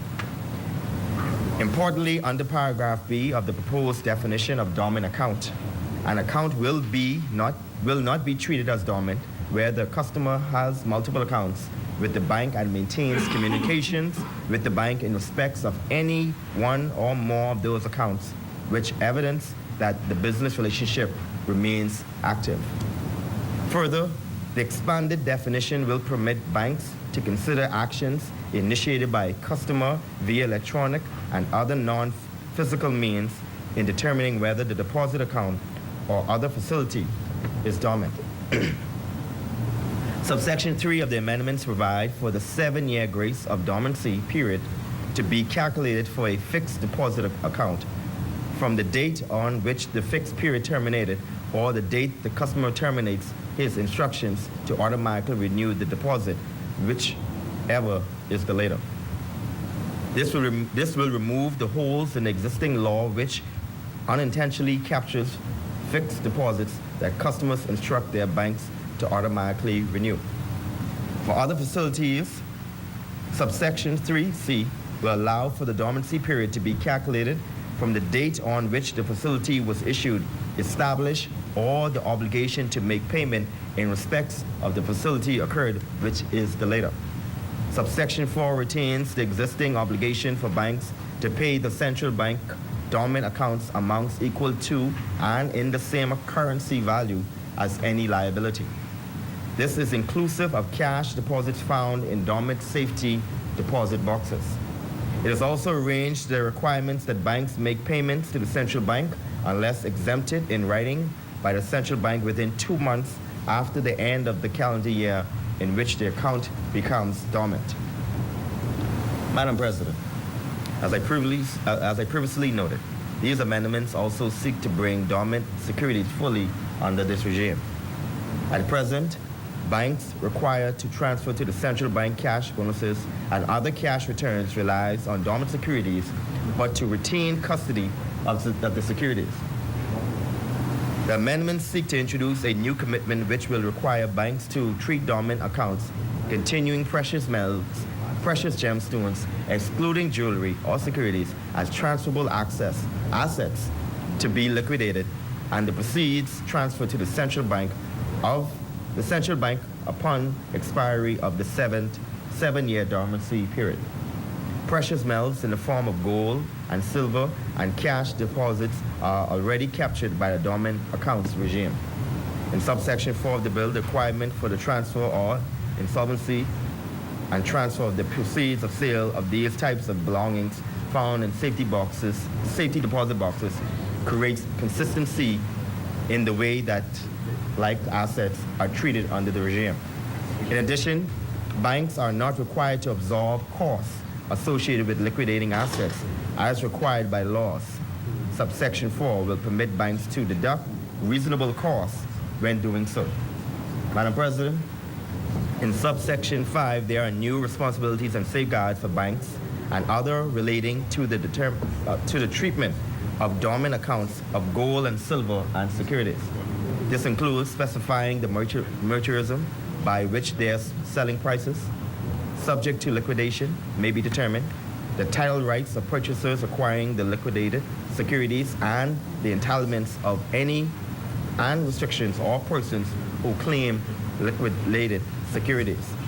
Specifically, paragraphs A and B of subsection 5 provide for securities listed on an established stock exchange to be sold at the price prevailing on the exchange at the time of the sale.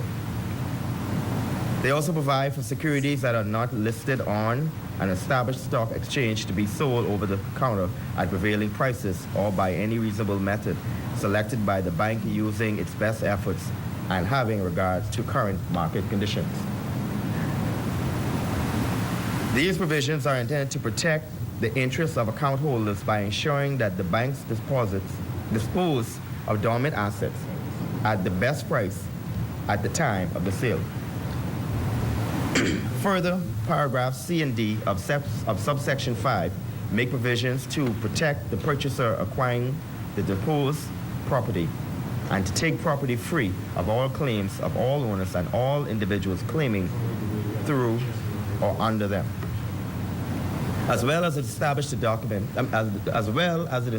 deductions that may be made against a dormant account or its proceeds of sale, and makes clear that claimants are not entitled to receive any appreciation in the value of the property occurring after the sale of such property. Madam President, Proverbs chapter 13, verse 16, chapter 13 through 16 says, "A wise man thinks ahead, a fool doesn't, and brags about it." I say to say is that many ask, what will be done with these monies collected from these dormant accounts? We heard the noise from the other side, that this should not be done, this, that, and all that. But I want to say that the Prime Minister, the Most Honorable Hubert Minnis, explained how these funds are to be used and added. However, it is not the government's intent to view this as a windfall for use in meeting normal budgetary operations. He also said, as a responsible government, we are proposing that these funds be utilized for establishing the proposed disaster relief fund that was foreshadowed in the most recent budget exercise. As a country, we are faced with the increased prevalence and severity of hurricanes, which adversarially affect fiscal sustainability and economic resilience. End quote. Colleagues, if you recall, the International Monetary Fund, in its recent Article 4, report on the Bahamas, has placed the optimal size of such a fund at between 2% and 4% of GDP, that is, some 200 to 400 million. This move demonstrates to Bahamians and the international community that the government's seriousness in mitigating the material risks to fiscal sustainability and economic resilience of natural disasters. The occurrence of global warming has increased both the frequency and aggressiveness of hurricanes in the region. Definitive measures are needed to minimize the potential havoc that megastorms can wreak on the fiscal welfare of small island nations like the Bahamas.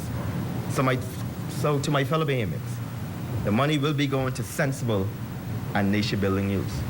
Just want to say is that, Madam President, I proudly stand to say that I do support this bill proposed by the government.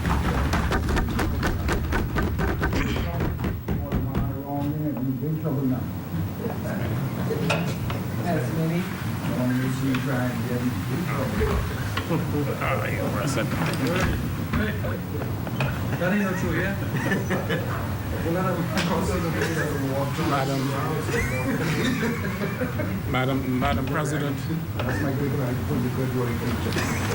first of all, I wish to say that I support both bills before the Senate, and I wish to commend the Attorney General for his very loose. I wish the leader opposite will my good friend, Senator Fred, but you will leave me alone during this presentation. You going? No, I want you to stay. But I wish to commend the Attorney General for his very comprehensive and lucid explanation of both bills.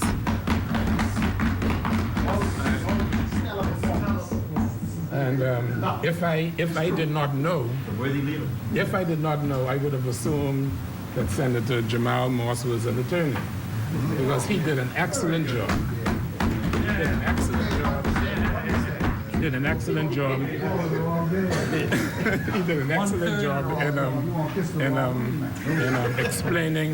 in explaining and giving very, very good examples of the various provisions of the bill. First of all, Madam President, I wish to address some labor issues, and then I wish to just very briefly to talk about prevent any further dormant accounts from due to labor crisis. You see the connection. And then very briefly to talk about labor and the financial services industry. About a week before Labor Day, earlier, I think it was in May of this year, the Prime Minister and I met with all of the labor leaders in the country, Mr. Obi Ferguson and his group, the TUC, and all of their affiliates, their presidents. And we also met with Mr. Bernard Evans and his team, all of his affiliates and their presidents. The Prime Minister promised then that in 6 months' time he will meet with them again. And I am pleased to announce today that the Prime Minister will meet with all the presidents of all of the unions in the country from both umbrella groups this coming Monday at 10 a.m. at the office of the Prime Minister. I have personally spoken to both Mr. Obi Ferguson and to Mr. Bernard Evans, and both of them have accepted the invitation, and they are preparing for that meeting. The Prime Minister will address the labor climate generally and also address specific issues as they relate to the individual unions. So this will be a wonderful opportunity for the trade union movement to have a head-to-head with the Prime Minister, and I am very happy as Minister of Labor that this meeting is taking place at this time. There are several issues, Madam President, that are before us, before the Department of Labor specifically, and I wish to commend the Acting Director of Labor, Mr. John Pinder, and all of his officers for doing an excellent job. There's a lot of things that they do on a daily basis that never come to light. There are many issues. There are many fires that are put out on a daily basis that the public never hear about. But they work hard. They're very hard-working officers down to the department, not only in Nassau, but throughout the country, in Grand Bahama and all the family islands. So I wish to commend them. Madam President, I also wish to encourage the Consultant Physician Staff Association, the CPSA, to return to work and to return to normal duties, especially taking in consideration that the Prime Minister has invited the President and the President of the affiliated union, Mr. Obie Ferguson, to a conference on Monday. The Prime Minister is a physician, as we all know, as you are also, Madam President. I am very sensitive to the concerns and to the demands of both nurses, the nurses union, and both unions that represent the doctors. It just so happened that my wife is a nurse by profession. She no longer practices, but I knew she practiced in the Family Island in Abaco, and she practiced in Grand Bahama, and she also practiced in New Providence. So I am acutely familiar with the challenges that nurses face. I also have two daughters who are doctors. One at the RAN in Freeport, and one here at PMH in Nassau.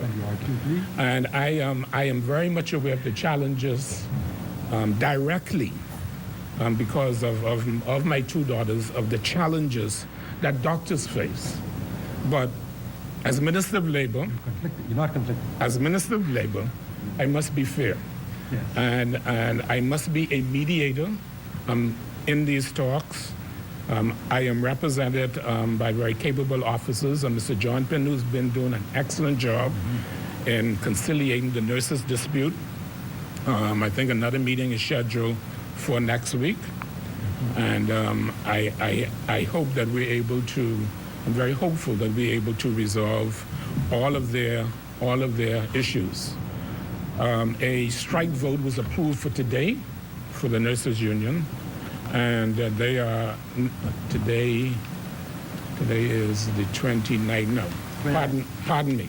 For next week Tuesday, there is a strike vote that is scheduled for the nurses union.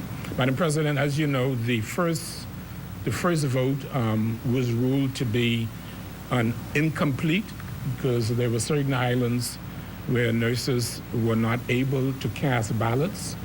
And the Industrial Relations Act is very clear that all members of the bargaining unit must have an opportunity to vote. Whether they vote or not is not the issue. They must have an opportunity to vote. We have looked over the new application by the nurses union, and we are satisfied that this process is correctly done. We will have all the Family Islands properly manned, where we have labor officers. They will supervise the strike vote. Where we do not have labor officers, the administrators in those islands will supervise the strike vote next week, Tuesday. So but we are hopeful that all of the nurses' concerns will be addressed. With respect to the doctors' union, the junior doctors, they too are in negotiations with the PHA, and we're also hopeful to resolve their issues.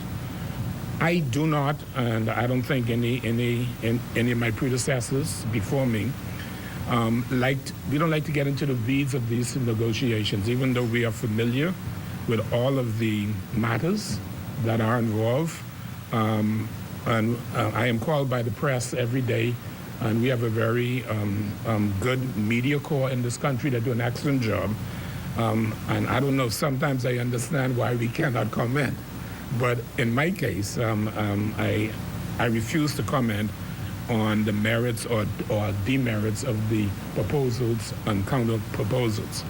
Also, Madam President, we had a strike vote down in Inagua where the union, which represents all of the workers at Morton Salt in Matthewtown, there were 70 total that voted. 68 voted in favor of the strike, and 2 voted against. There is a meeting scheduled next week between the Morton Salt executives and the union, and we are very hopeful that we're able to bring some resolution to the matters involving both sides at Inagua. As you know, Madam President, Matthewtown is a one-company town. Other than the government workers, the main economic activity at Matthewtown is Morton Salt, and that has been so for many, many decades. They were predecessors in terms of name. I think it was the Erickson family that owned it before Morton, and before Erickson, it was Arthur Simonette, who was my great-granduncle.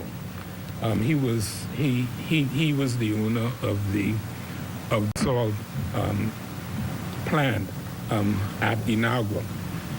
So I would like to caution both the management at Morton Salt and also the union. I know the president very well. I know all of the executives who are in the union. I'm also very familiar with the management team there, which is headed by a Bahamian who lives and who is from Inagua.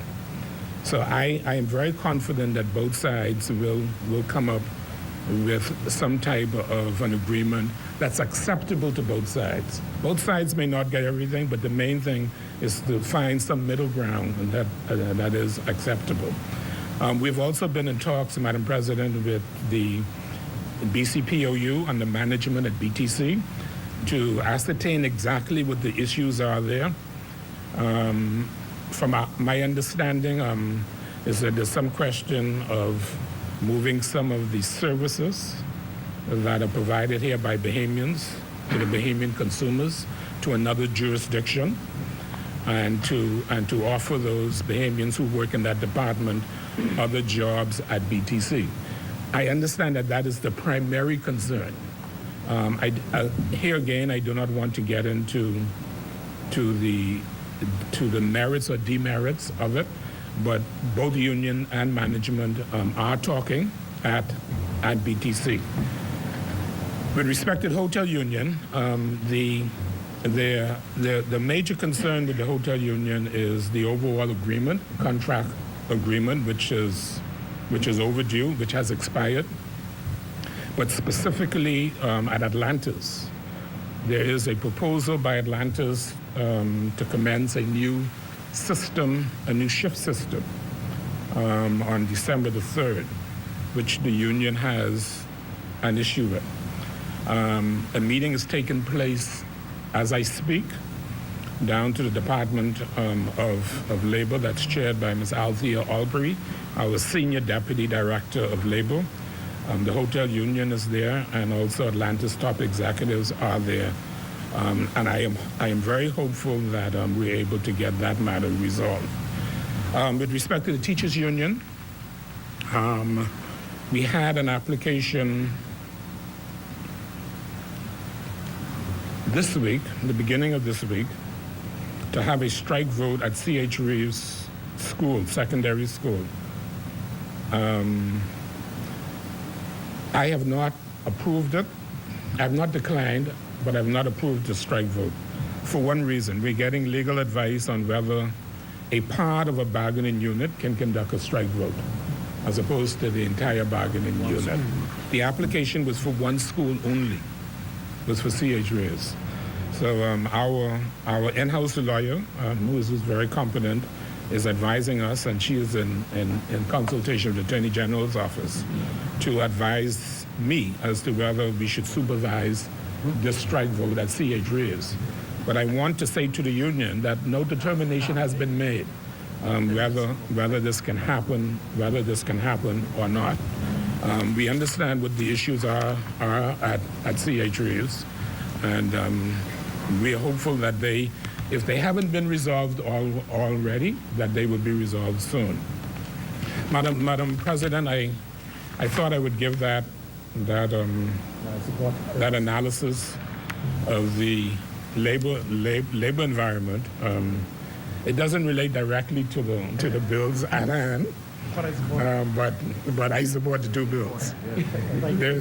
There's one point that I would like to make, and Minister Thompson has advised me that the two unions at our Lukaya are in talks with the our Lukaya board, headed by Attorney Michael Scott, to come to an understanding and an agreement as it relates to the voluntary separation packages.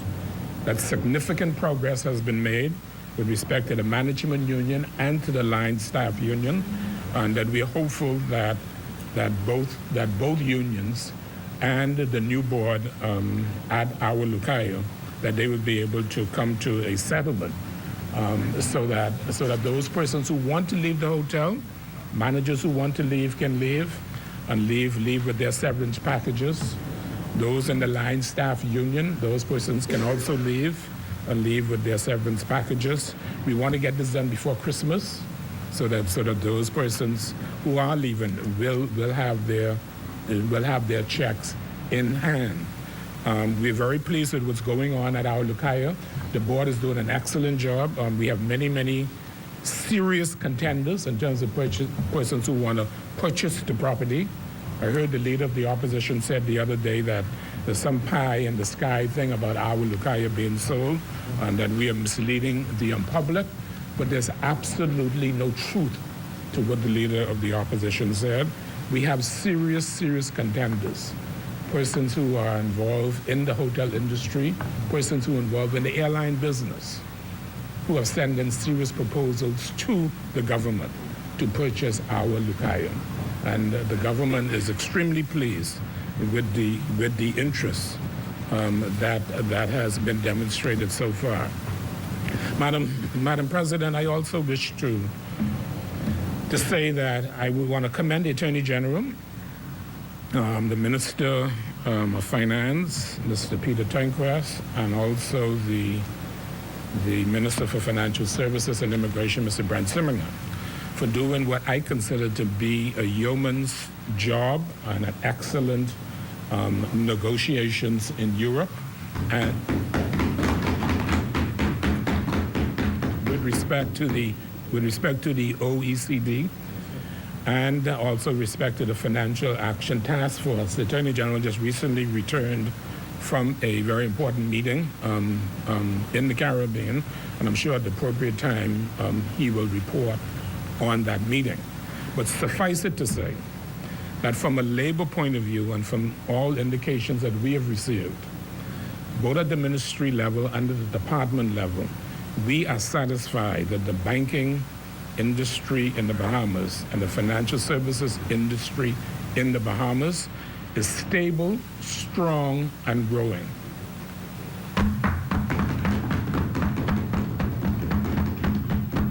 Madam President, some of the best wages, some of the best salaries in our country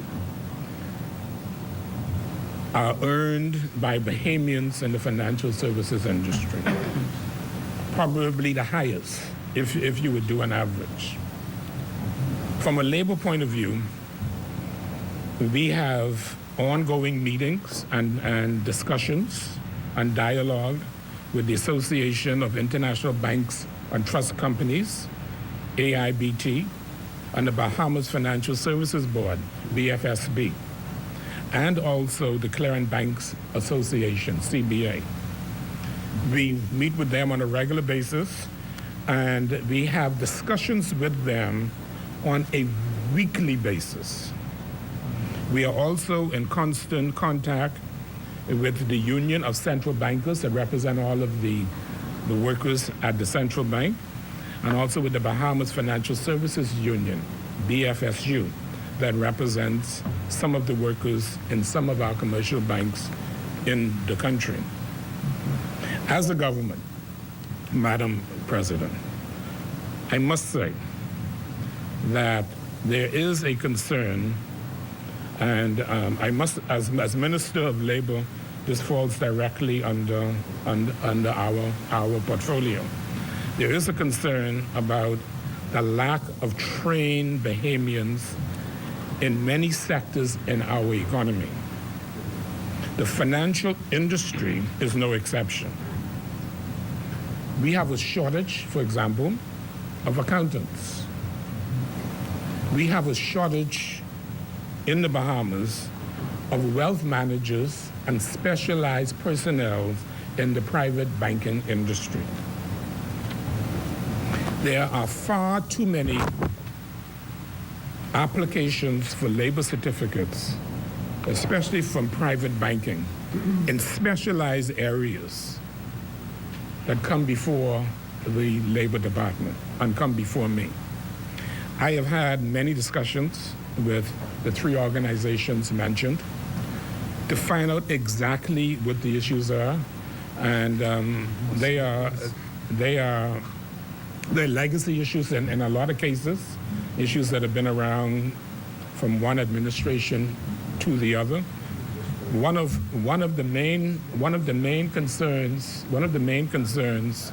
that we have in the Ministry of Labor is that most of the highest paying jobs in the private banking sector, not all, most, are paid to non-Bahamians. Wow. At the clerical level, at the human resource level, at the administration support level, it's practically 100% Bahamianized in terms of employees. But when you go up to $150,000, $200,000, $250,000 in terms of annual salaries, when you deal with specifically, for want of a better word, a generic term, wealth managers, you would find that area is predominant, not exclusively, but predominantly occupied by non-Bahamians. And as a government, we have to decide exactly how to approach this particular issue. It could be something where in the primary school, secondary school, and tertiary institutions, maybe there's something we're not doing right. And we're very pleased that the Prime Minister and the Cabinet of the Bahamas has appointed a skills training committee to look into problems like this so that we can seriously devise methods to address this problem.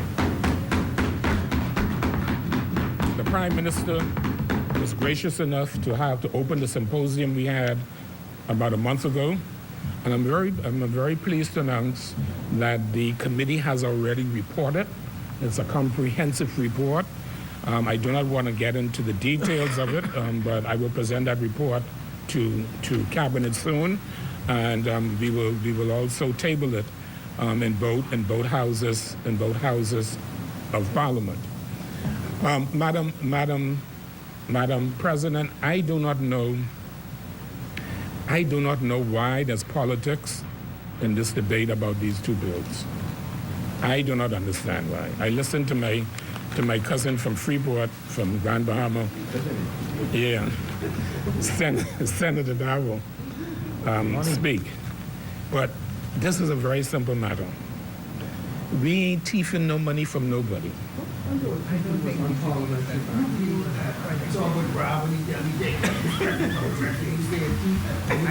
The government is not taking any money from anybody, Madam President. The majority of these funds are accounts that the derivative of those accounts were non-Bahamian individuals and entities. So for those matter doesn't for that significant sum it doesn't apply. Period.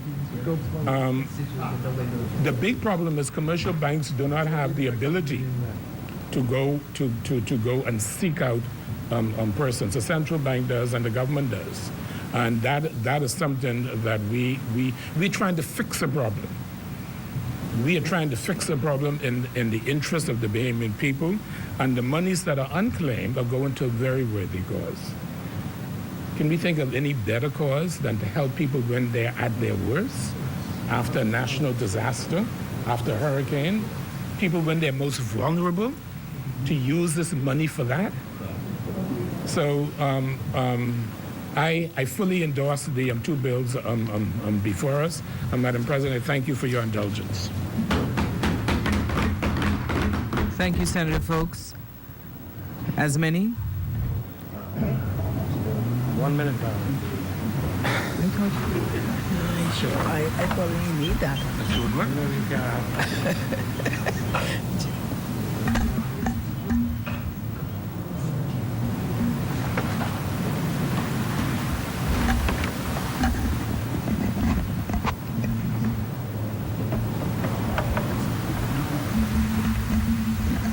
Chair recognizes Senator the Honorable Anna Faye Knowles Ferguson. Thank you very much, Madam President. I rise to make my contribution to the amendments of the Bank and Trust Companies Regulation and also to the Central Bank of the Bahamas 2018 bills, which is precisely dealing with dormant account. I do this with a high level of gratitude to God, the Almighty, for sustaining me, and to the most Honorable Prime Minister for affording me the opportunity as a consultative senator, along with two others, to have a voice in bringing meaningful legislation to Bahama land. I certainly don't take this privilege lightly. The bills as presented is certainly a testimony of this administration. The people's government, in keeping to their commitment as it was outlined in the speech from the throne sometime back to the Bahamian people, they promised to account to the Bahamian people. Madam President, they're doing just that. The government has committed itself to transparency, which constitute visibility for all to see and hear. Family Islanders has reported to me that they are grateful for what they have seen and heard. They've also said that the putting of the nation's physical house in order is just the right thing to do. Madam President, I firmly believe that the government is on the right track in its quest to ensure responsible, credible management in the physical affairs of the nation,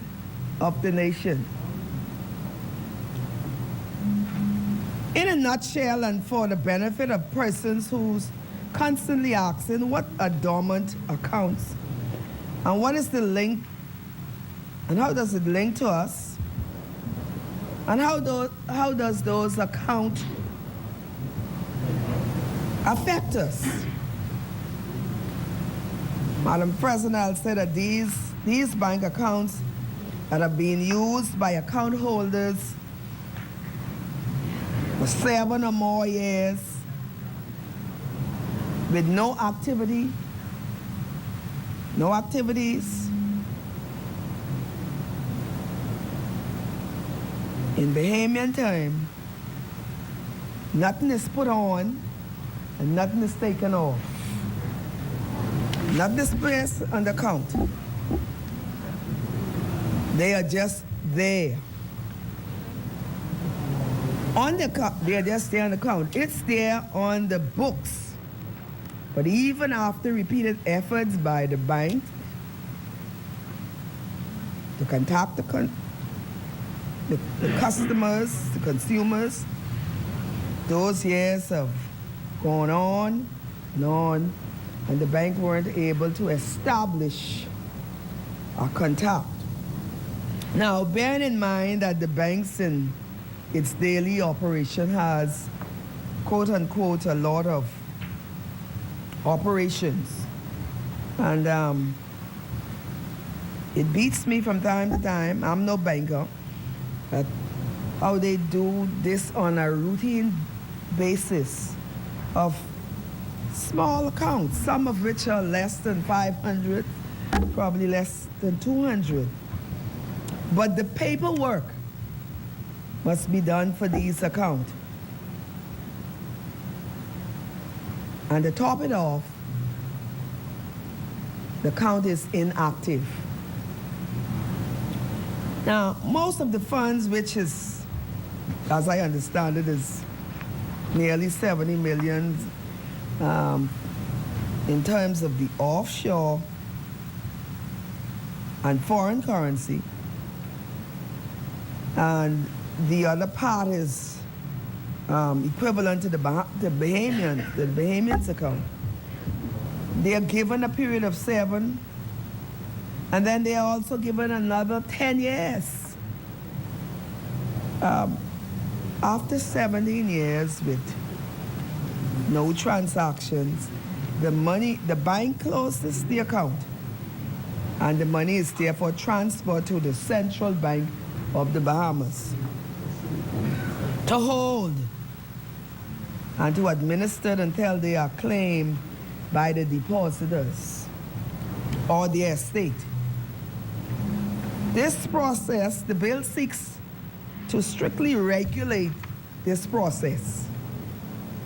And previous speakers before me has mentioned that it is the leader on the government side did such a wonderful explanation of this until our work is seemingly very easy because he have already laid out in plain terms.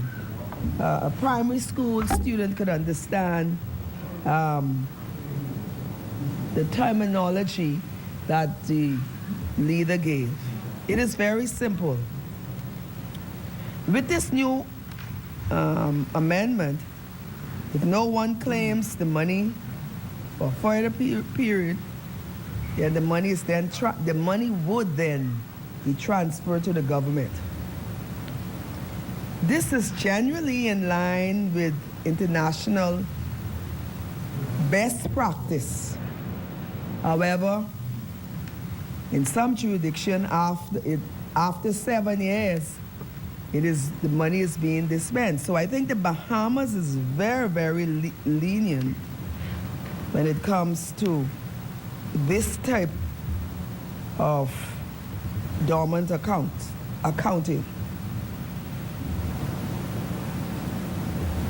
It is important to note, Madam President, that there are checks and balances in this bill, and no stone will be left in seeking and exhausting the relevant personnels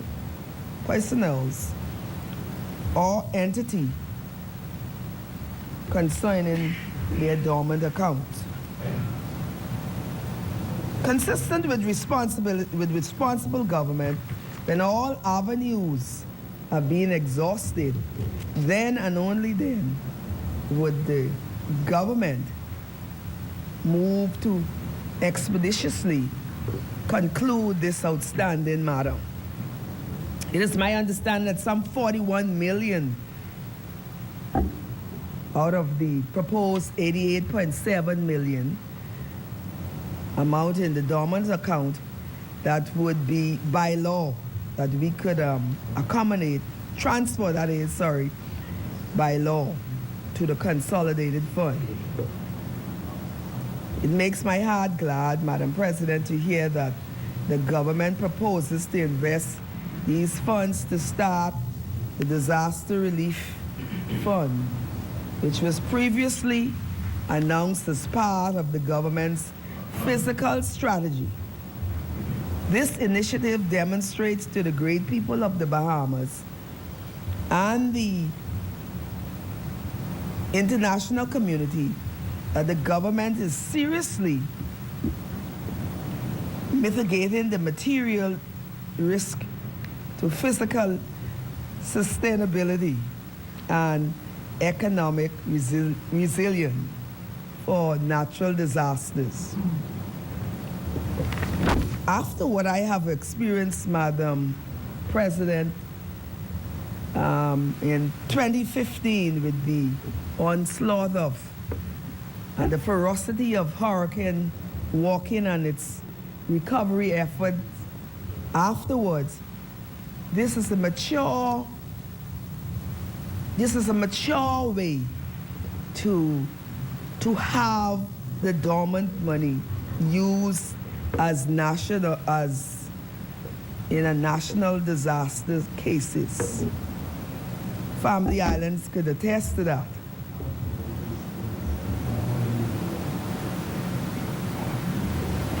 While I'm at the hurricane, Madam President, I thank God that seemingly, it's still November, but seemingly we in the Bahamas were spared this year from major hurricane.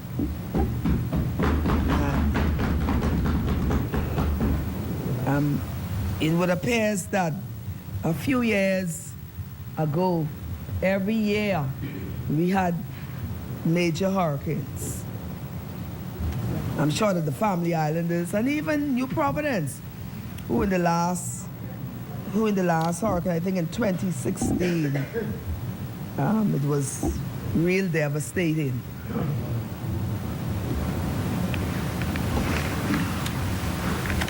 The government's long-term fiscal sustainability plan include provisions to set aside a small percentage, which is 0.5% of its GDP annually, along with this proposed dormant account money towards disaster, speaks well of what would happen and what would start in the year 2020.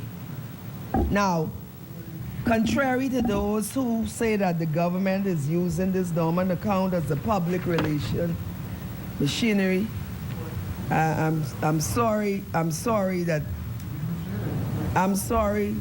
while I don't subscribe to that particular saying, I think I must hasten to say though that the Bahamian public is entitled and I'll say rightly deserves to know what is happening in their country. It's not a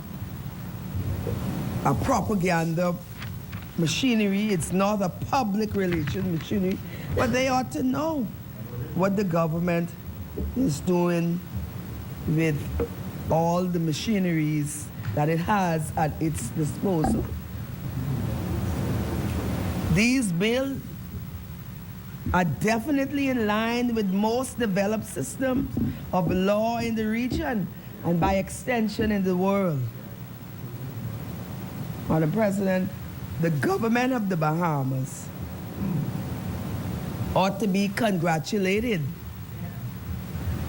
for their many initiatives since coming to power May 2017. I would like to conclude by saying what the government, a few things, what the government has done. And I think the government is really doing a good job, despite the politically motivated criticism. And I am balanced. Despite the politically motivated criticism, the government work speaks for itself. You are displaying transformational leadership. I, along with thousands of Bahamians, are now more than ever hopeful for our people. And I speak generally, but I like to be specific when it comes to the Family Islands. Thousands are hopeful for our people and our country because of, one, the commitment to education by way of free tuition for Bahamian students to attend BTVI and UB, in addition to living accommodation allowance for Family Island students. Two, commitment to ensuring Bahamians become homeowners by way of your access to affordable home through the Affordable Home Act. Commitment to the OTH communities by way of your economic empowerment zone. Lest we forget, decisions to cut spending of Bahamian taxpayer dollars to promote Trinidad carnival culture. We have our own Bahamian culture. Junkanu, establishment of the Office of the Director of Public Prosecution. Introduction of the Commercial Enterprise Act, which mandates that companies that employ foreigners have to train Bahamians to replace those foreign workers in a specified time. That is great for Bahamians. Introduction of the Credit Reporting Act, which will encourage banks to give credit where credit is due. This is only a few things that I want to highlight that the government of the Bahamas are to be commended for. And many, many others will attest to this fact. On this note, Madam President, I endorse the two bill, and I congratulate the Attorney General, the Minister of Finance, and the Minister for Financial Affairs in the Bahamas. Thank you. Thank you, Senator. As many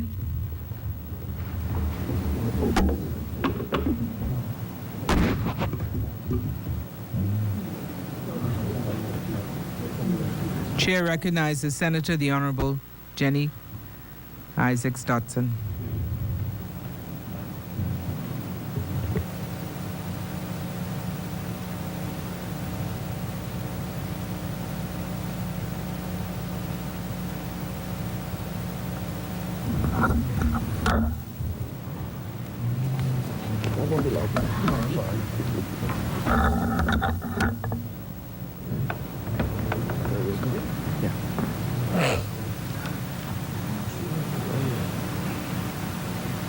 Madam President and fellow senators, good afternoon.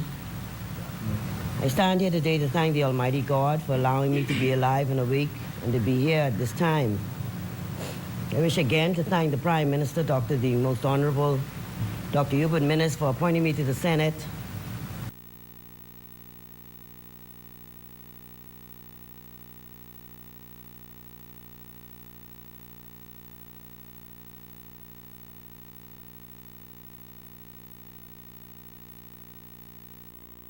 Issues really that this government has inherited, and I know that this government is doing all that they can to resolve these issues. I also wish to thank everyone, Madam President, for their worthy in the passing of my sister, Mary Julia Isaacs Pierre. that have been expressed to my family and I want you all, everyone, to know that we do greatly appreciate them. Madam President, today we're here to debate two bills which will amend the Central Bank of the Bahamas Amendment Bill 2018 and the Banks and Trust Companies Regulation Amendment Bill 2018 jointly. When we look at dormant accounts, we see that this legislation was first introduced in 1989, so this bill is not a new bill. All right, it's been on our books from 1989. And this bill, at the time, required all of the banks to transfer the balances from dormant accounts to the Central Bank of the Bahamas. Now, I'm sure many Bahamians may be saying, what is a dormant account? And a dormant account is one in which the bank can show that there's been no transactions such as deposits or withdrawals, for example, or no form of contact with this account for a period of 7 years. From 1989, there has been no amendments made to this legislation. Over several years, and that stems back from 1989, the banks and the central banks of the Bahamas have experienced a number of issues with various parts of the administrative process for dormant accounts. And some of these issues are, what should be the record-keeping requirement of various aspects of the regime? How to treat securities that qualify as dormant? How do you deal with the definition of a dormant account, which does not include funds/assets such as checks, money orders, precious metals, and securities that are excluded from the definition? How should dormant accounts that are never claimed be dealt with? And how should the interest be paid on claims of dormant accounts? So really the amendments to this bill has been pushed really by the Central Bank of the Bahamas. Madam President, to deal with these issues, the Central Bank of the Bahamas did its research and looked at dormant accounts practices of several other Commonwealth and international jurisdictions, such as Switzerland, Australia, the UK, Barbados, Ireland, the US, New Zealand, and Canada. Consultations were held with banks on the proposed legislative amendments, and the bills were also posted on Central Bank of the Bahamas' website in 2014 and again in 2016. So the proposed legislations are not new. From 2014 and 2016, they were posted on the Central Bank of the Bahamas' website. All right.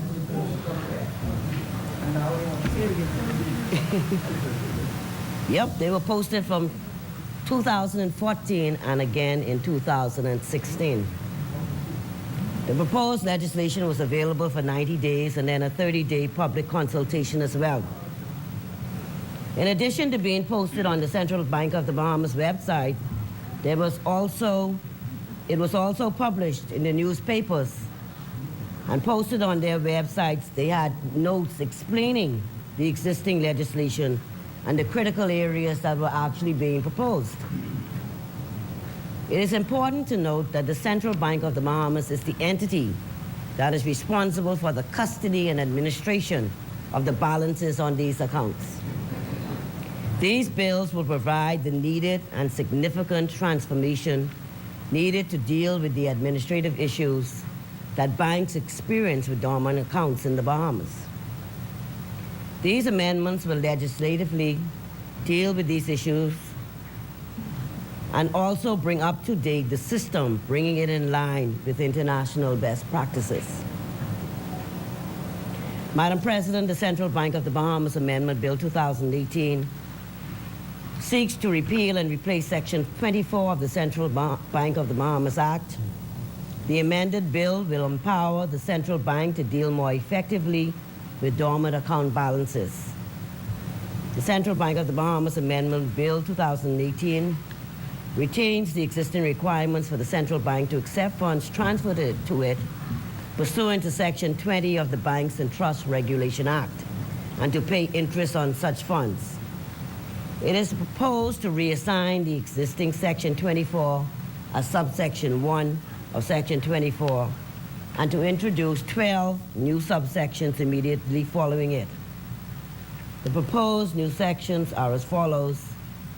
Subsection 2 codifies the central bank's ability to establish a fund for the administration of dormant account proceeds from banks. Subsection 3 will provide flexibility to the bank to pay to the treasurer dormant accounts received in Bahamian dollars, and those received in foreign currency in another currency such as the US dollar. It is intended to support the new subsection 10, which empowers the central bank to invest and to reinvest dormant account funds and to convert dormant account funds to other currencies. The purpose of these provisions, along with the provisions of subsections 5, 6, 7, is a means by which dormant account balances owned by residents and non-residents that remain unclaimed for a minimum of 17 years, including the initial 7-year dormancy period, can be pooled, brought under the control of the treasurer, and employed for the benefit of the people of the Bahamas. Subsection 5 discharges the central bank of all liability in regards to the amounts. Subsection 7 and 8 provide for dormant account owners, their representatives or successors, to reclaim dormant account balances, plus accrued interest where applicable, at any time prior to the expiry of 10 years after receipt of such balances by the central bank. Subsection 7A will enable the central bank to repay Bahamian dollar claims in Bahamian dollars. Subsection 9 provides the Minister, the Treasurer, and the government protection from liability for funds paid by the Treasurer to the central bank in respect of claims. Therefore, the government is pleased to bring forward this legislation, Madam President, as it has done in the past, to deal with the issues being experienced by the Central Bank of the Bahamas and banks, to ensure that the process became clearer, easier, and more transparent for the Central Bank of the Bahamas and all banks, the public, the customers, and basically all concerned Bahamians. Madam President, I now turn my attention to the Banks and Trust Companies Regulation Amendment Bill 2018. The proposed amendments to this bill will repeal and replace Section 20 of the Banks and Trust Companies Regulation Act 2000. This section of the bill currently deals only with deposit accounts that may have in it gold or silver, bullion, and money, and also have not done any transactions on the account for a period of 7 years. The current Section 20 of the Banks and Trust Regulation Act 2000 will have the following new requirements. Subsection 1 expands and clearly identifies the types of accounts and facilities subject to dormant account requirements. Subsection 2 of the bill also expands the definition of dormant accounts to capture other facilities such as those mentioned already.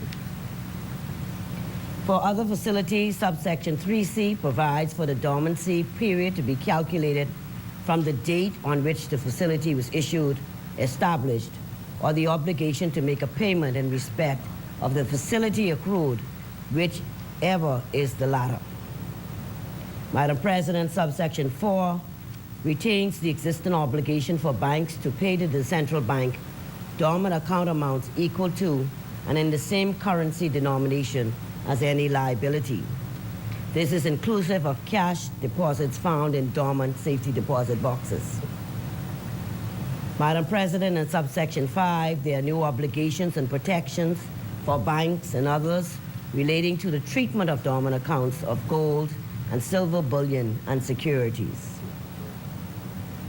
In subsection 6, there are provisions for the treatment of precious metals, precious gemstones, and securities that cannot be sold, that are worthless, or that are not cost-effective to sell.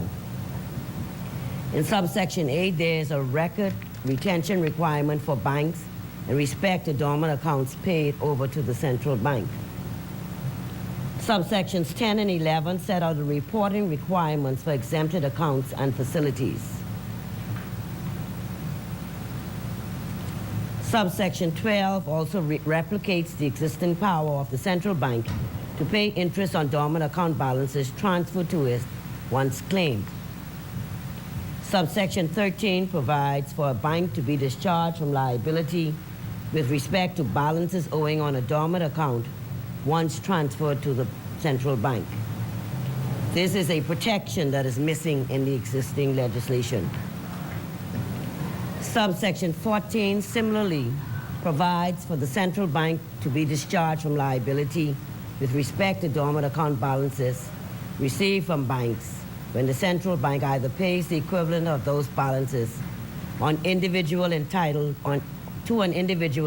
to claim them, or makes a payment to the treasurer pursuant to subsection 1 of section 24 of the Central Bank of the Bahamas Amendment Bill 2018. The final amendment, subsection 15, will introduce a new general record-keeping obligation on banks to maintain a register of all dormant accounts that are either transferred to the central bank or its agents or retained by the banks. This register will be required to be available for inspection by the Central Bank of the Bahamas examiners when they go into banks to do their examination. Madam President, in closing, this government has passed a number of financial bills for this year, and have also done a number of other bills, such as the Economic Empowerment Zones Act, which shows their commitment to the over-the-hill communities.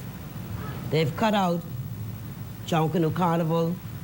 They've established the Office of Public Prosecutions, and of course, the Credit Reporting Act has been introduced. These amendments to these bills will provide transparency to these processes and make the entire process more effective for all, particularly the Central Bank of the Bahamas and all banks in the Bahamas. I stand today to support both bills. Thank you, Senator. As many, Chair recognizes Senator the Honorable Frederick Mitchell. Thank you, Madam President. The Minister of Labor made a number of statements during his intervention, and I thank him for those statements. I am his opposite number on this side, and a number of statements had been issued by the Leader of the Opposition asking for a more vigorous intervention by the Minister of Labor himself in a number of these public matters. So it is a good thing in our view that this is now evidenced by what we've heard here today. And I would say particularly because of this dispute going on with the doctors, which is of the utmost importance and critical importance to the country. I was open, however, that he would give some words of comfort to the public servants who heard that the chief of the public service this morning is quoted as saying that they are extraordinarily weak in the public service. This is a rather shocking statement. The IDB reports that the Secretary to the Cabinet quotes the Secretary of the Cabinet, according to the press this morning, as saying that the public service in the Bahamas is extraordinarily weak. This is quite a damning statement to make, and as you would expect, there's been a number of things pushed back on this. So I'm sure this kind of language was not intended to have this kind of impact. We all appreciate what the difficulties are with the public administration, but when you make these kind of blanket statements, you condemn everybody with these words. So I just had hoped. Yes, sir. Yeah. The Chair Thank you. recognizes Senator the Honorable Carl Bethel. Well, you know that I wasn't going to Brett unless you had said those words, Madam President. We talk good behavior to you. I am not certain that whatever is reported in the newspaper is, first of all, accurate. Second of all, whether it was ever intended to be a public document. We in government, you in government, continually navel gaze. We look at performance indicators, we assess, we try to improve, etc. That's not for public digestion or speaking.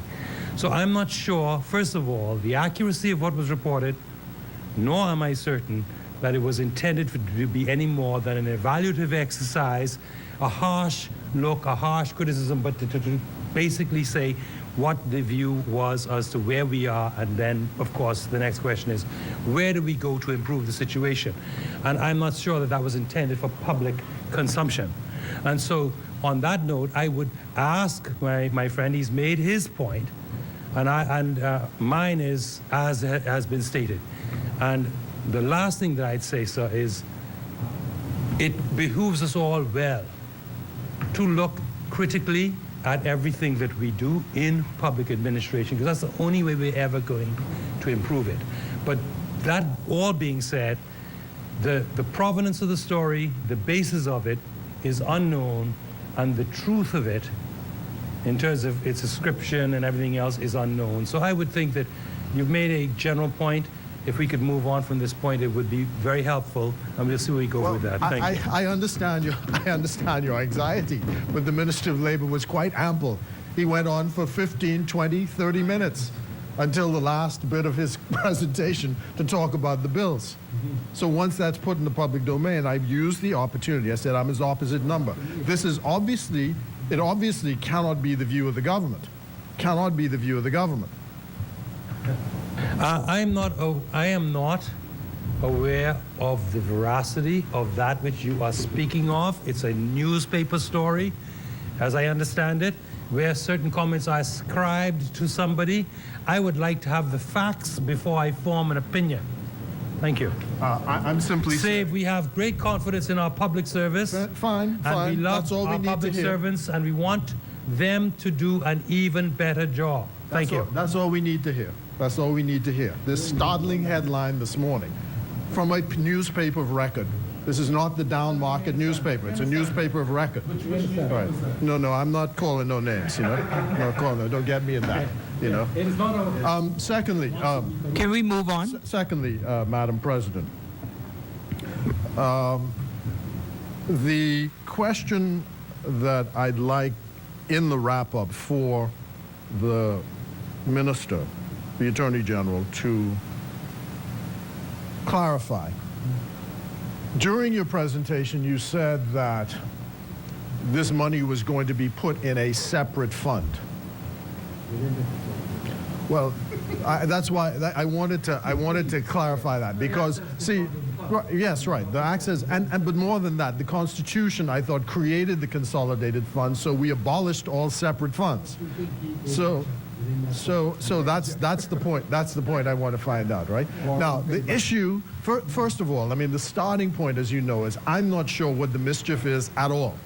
First of all, you say the central bank pushes this and so on and so forth, but the money was there in the central bank. It wasn't going anywhere, and so someone had their eyes on this money, but it belongs to other people. And the only point we're making is do not mix it up in the consolidated fund.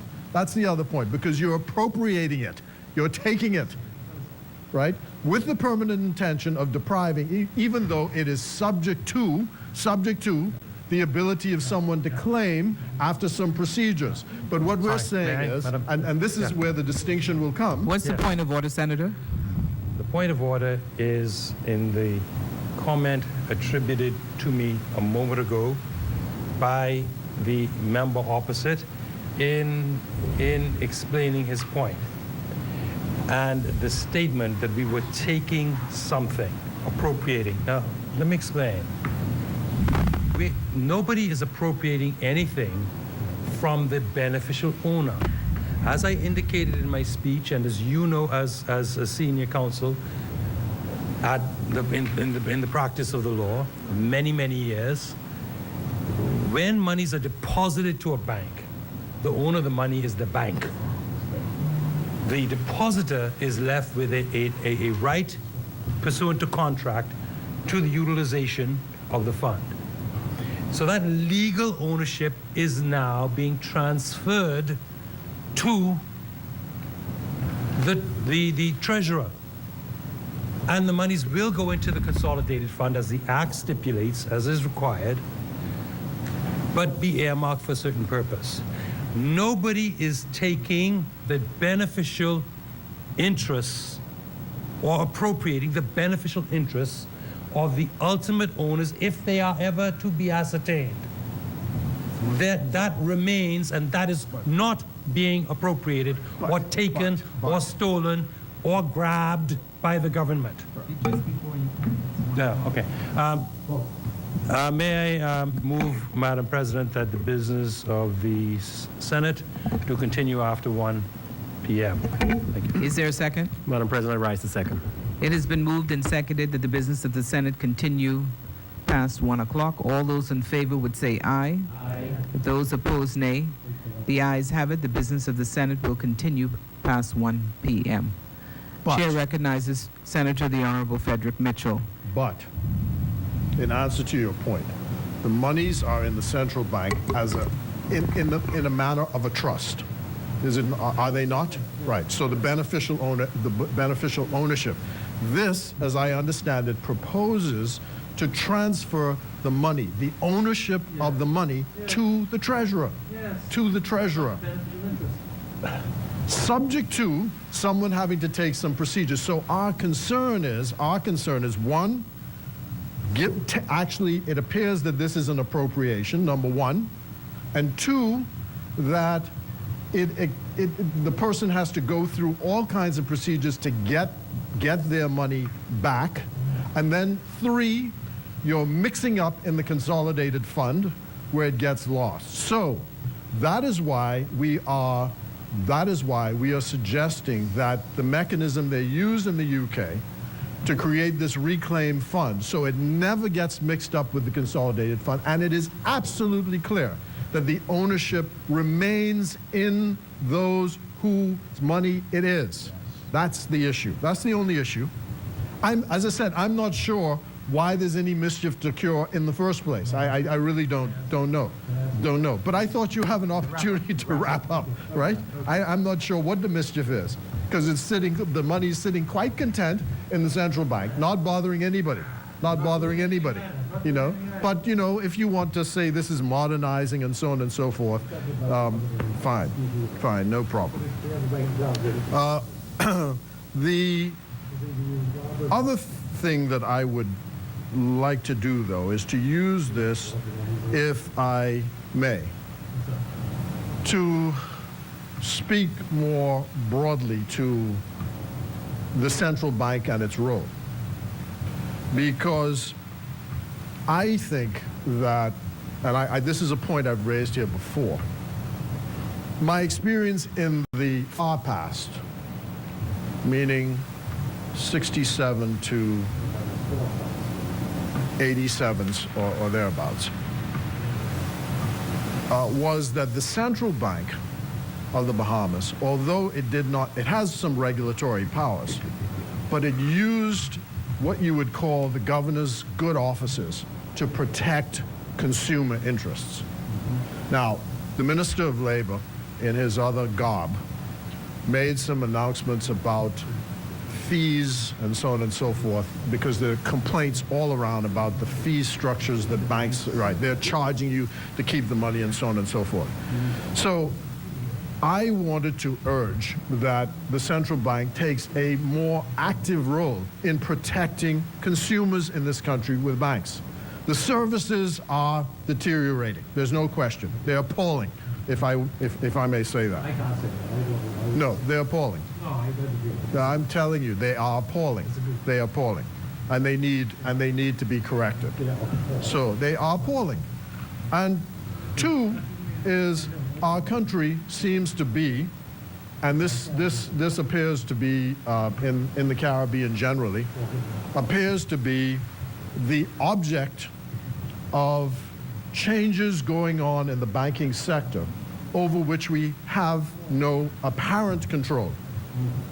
So that yesterday, or day before yesterday, the region was stunned by an announcement that Scotiabank is divesting itself of its interest and selling to Republic Bank in Trinidad, in all the OECS countries. Now, I read all of the stuff which came from the Bank of Nova Scotia, and essentially they said it's a marketing decision. Essentially what they're saying is the market's too small. We can't, we have to look after bigger fish. They're expanding in the Dominican Republic. They're looking at Latin America, so on and so forth. Now, I got a copy of a letter which was written by the Prime Minister of Antigua, where essentially he says, this is not, we do not believe that this divestment is in our interest. We're going to look at this very carefully, and we're not going to, as a matter of fact, the letter they sent me said that they're actually not going to allow it. Now, the question, of course, is, I'm not sure at the end of the day how you can oppose a commercial decision, because a person should have the right, in theory, to divest himself of his property if he wishes to or has to. But what strikes me is that all around these things happen in the Caribbean, and this is happening also with regard to what you're doing with the OECD strictures that are being imposed upon the country, is that we're always in this reactive position. And it seems to me that our country has to do, our countries have to get together to do something about this, because it is causing a deterioration of services, and more importantly, it seems to me as if the Caribbean region is being balkanized and separated from the world economy. They basically shut down the problem of correspondent banking. That's an issue. Pretty soon you won't be able to write a check. I know one of the worries of the countries in the Caribbean is because Scotiabank is an international bank, it doesn't have those issues of correspondent banking relationships. So once you get to Republic Bank, it may have those issues. So there are knock-on consequences for the people of our region who have to travel overseas. Otherwise, you're essentially stuck in the country without being able to do trade. Yes, and to pay for goods and services that you need coming into our countries. And of course, it's also something which is important because we are international trade destinations. All of the countries depend on tourism, all of them. And tourism is international trade. When a tourist comes here, he or she expects to be able to use the credit card, to be able to use all the facilities at our disposal. So what I'm using this opportunity for is to argue for a more vigorous and proactive approach of our banking sector toward the protection of, one, consumer rights, and also more generally to work within the region for rights of our countries to be able to trade internationally. And I think that is important. As my colleague said, there are several amendments. You are aware of what those are.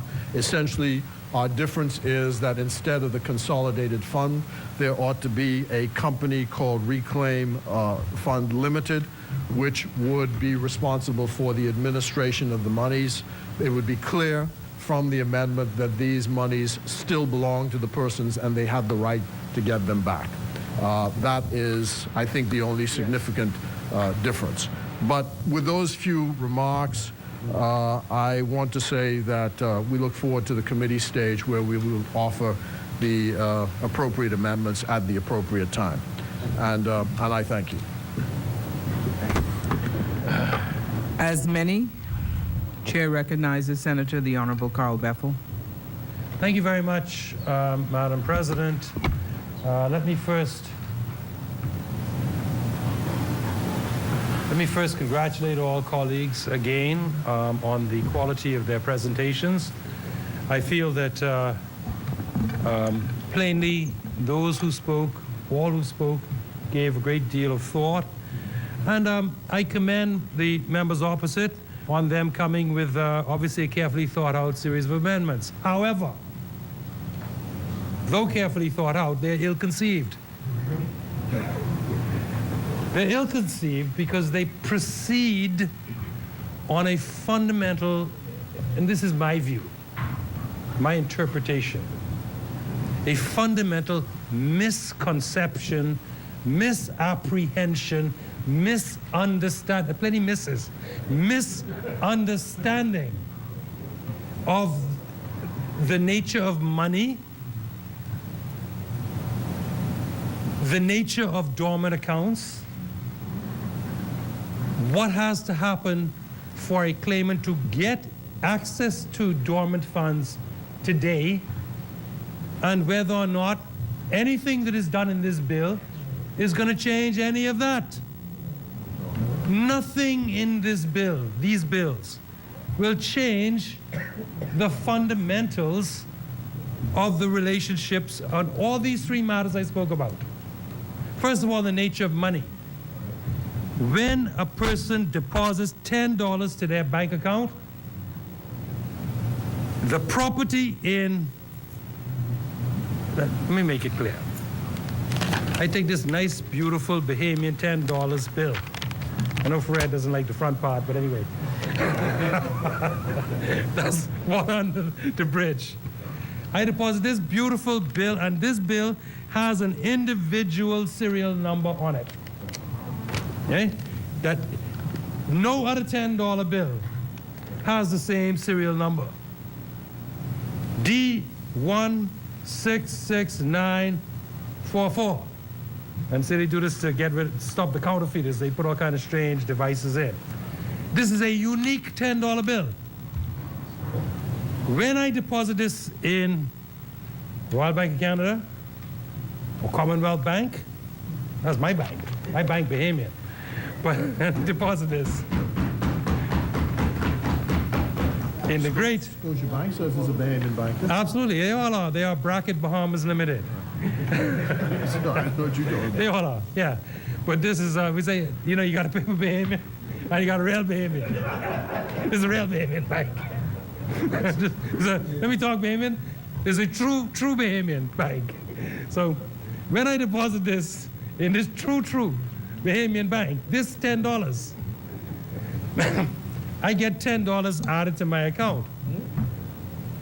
But if I go back the next day and want my $10, I can't get this exact $10.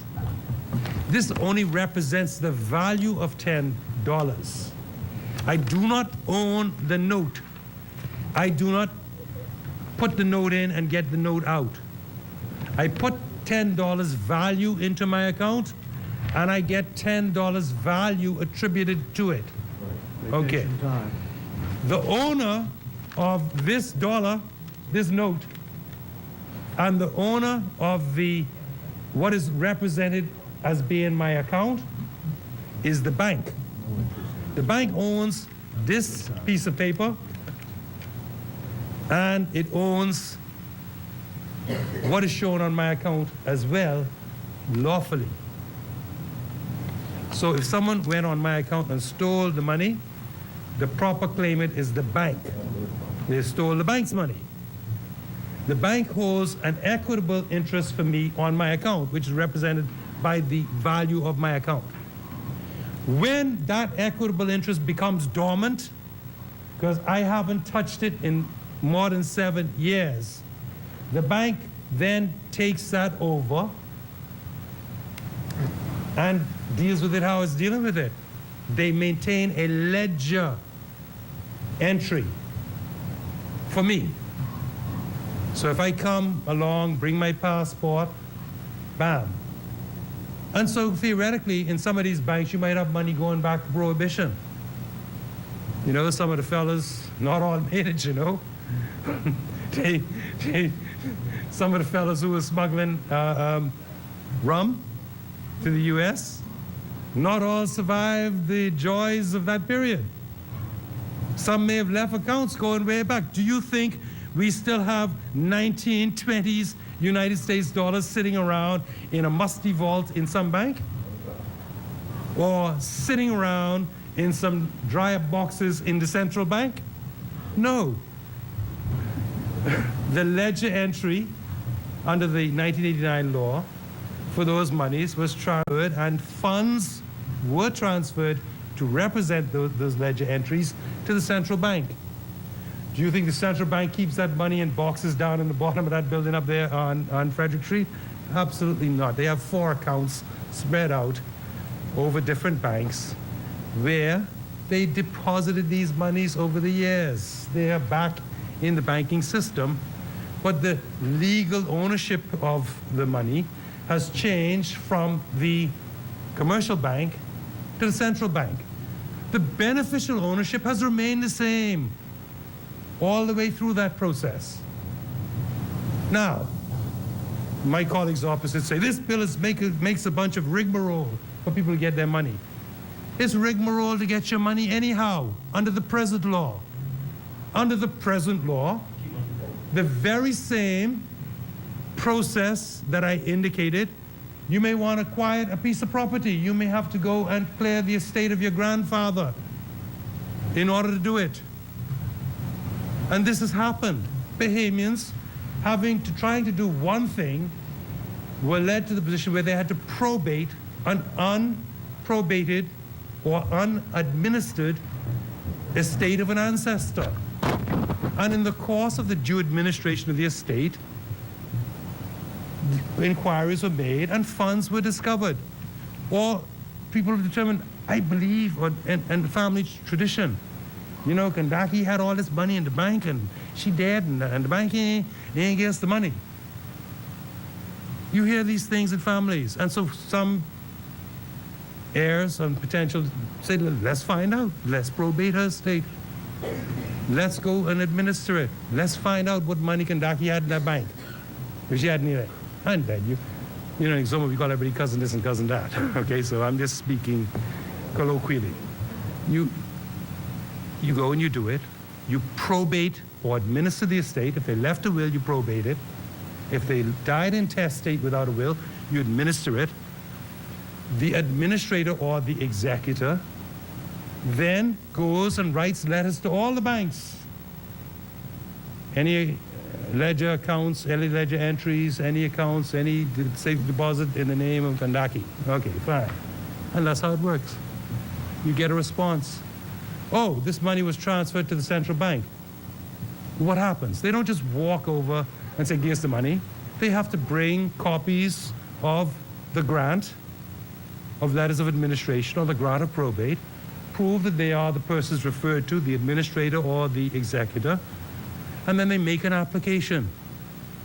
And in fact, when the central bank first put this out, there was some $93,000 million on their accounts. They first brought this proposal before the last government. But over the course of that period, that amount has dropped from about 88 or 80, 81, 82, somewhere in that region. So people have obviously been making claims throughout this period. Persons make claims on dormant account funds, whether they are in the commercial bank or in the central bank. And those claims are honored, but nobody can just walk in the bank and say, give me my money, or give me my grandmother's money. You have to go through legal processes. And this bill does nothing more than to envisage that will continue to happen. Yes, sir. Well, if I may, Madam President. Chair recognizes Senator the Honorable Frederick Mitchell. But you would draw a distinction between those processes, which are in the hands of the individuals who are making the claims, and then I ask you this question. Have you ever tried to get a resolution of Parliament? Do you know what it takes to get a resolution of Parliament to get your money back? That's a complete different thing from applying to the central bank to get your money back. Because you've got cabinet time to agree it, then you've got parliamentary time to agree it, and both houses of Parliament again. That's a completely different thing from simply going to the central bank and saying, I want my money back. We understand. So let's go on.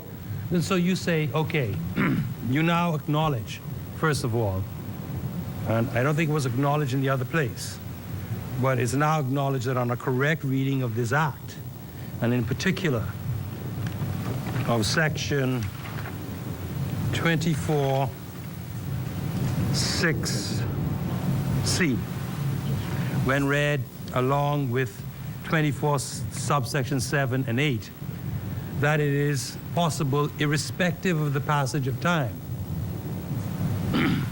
for persons who show themselves to be entitled to dormant money, even after the 32-year period that I spoke about. If you look at the period not only that is transferred, but you add in the period in respect of which records must be kept by the bank. Even after that period, under section 24(6)(c), it is possible at any time to obtain these funds by way of a resolution of both houses of Parliament. Okay? Now, you say that's rigmarole, and I understand that. You say, but the ownership has passed, the legal ownership passes to whoever receives the deposit from the moment it's made. It's the beneficial interest that counts. That never changes. The problem is that if after 32 years or 22 years in respect of larger amounts, the beneficial ownership is not ascertained or has not made itself known, then the question is, what is reasonable? The first point is, though, that it is clear that this act is very clear that no matter when that beneficial ownership manifests itself, if it is outside of the limitation periods set out in the act, notwithstanding that, there's still the ability, by way of the affirmative resolution of both houses, to dispose of the asset in favor of the true beneficial owners who later manifest themselves. That is the possibility, okay? Yes, that is, in that degree, that is an extra imposition. But do you realize what you have to go through to get to that point? 7 years with the bank, 10 years with the central bank, and by necessary implication, an additional between 15 and 5 years where accounts must be maintained. Well, if you're maintaining accounts, you're maintaining them because there's a legitimate reason for it to be maintained, and anyone who can show something in that legitimately retained account has a direct claim. And in those cases, up for a period of up to 10 years, certainly under 7 and 8, the money is given directly back without the need for anything because it's still in the hands of the central bank. When it comes to the government, it is still possible by affirmative resolution of both houses. Now the question is it reasonable in those circumstances when you're dealing with long dormant accounts? And the question then arises, how best to utilize it? The government has made a determination. We understand what members opposite have said, and we understand that the flexibility that you'd seek, whereas because we're dealing with, even though it's on the consolidated fund, it's a segregated ledger. It has to be maintained if we are truly to have this hurricane relief fund. So it's not, even this in the account, it's not going to be spent. It's going to be preserved, and every year the Prime Minister announced that we're going to try and add 0.5% of expenditure every year to this. Okay, it's not a perfect situation, but for the protection of that fund and the people who would wish to benefit from it, it is a better situation than to have a situation where it's in the hands of an SPV and decisions can be taken without public scrutiny. The point is, when you have it in an SPV, yes, you have additional freedom and flexibility, no question. But what you don't have when it comes to disposing or reducing or dealing with this asset, you don't have public scrutiny. The transparency that a political debate in both houses would force. Now, the last question is how long it can take. I think there will be a totally different situation in terms of time if someone comes along in respect of a dormant account with their grant of probate or their grant of letters of administration, a confirmation from the bank that these deposits were made, a confirmation from the central bank that they then pass the money on to the treasurer. And all of those ducks are lined up, if you will. I can't see any reasonable government failing immediately to place that on the agenda and pass the resolution. It is, at that point, after so many years of non-activity, a little extra layer of action. I agree to that degree. But it is better for the safety and security of that money and the integrity of its usage that none of it can be disposed of without the political oversight of Parliament. That's our respectable position. On that note, we commend the bills to all members. Thank you. As many as? The question is that the following bills be read a second time and committed. I'm doing it one right after the others. Yeah. The question is that the following bill be read a second time and committed. A bill for an act to amend the Banks and Trust Companies Regulation Act to provide for the administration and regulation of dormant account balances held by banks. As many as are in favor of the bill being read a second time would say aye. Aye. Those opposed, nay. The ayes have it. Order that the bill be read a second time and committed.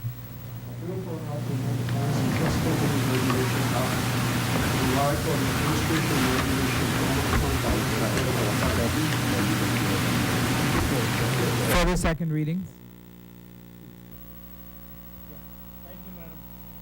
Thank you, Madam President.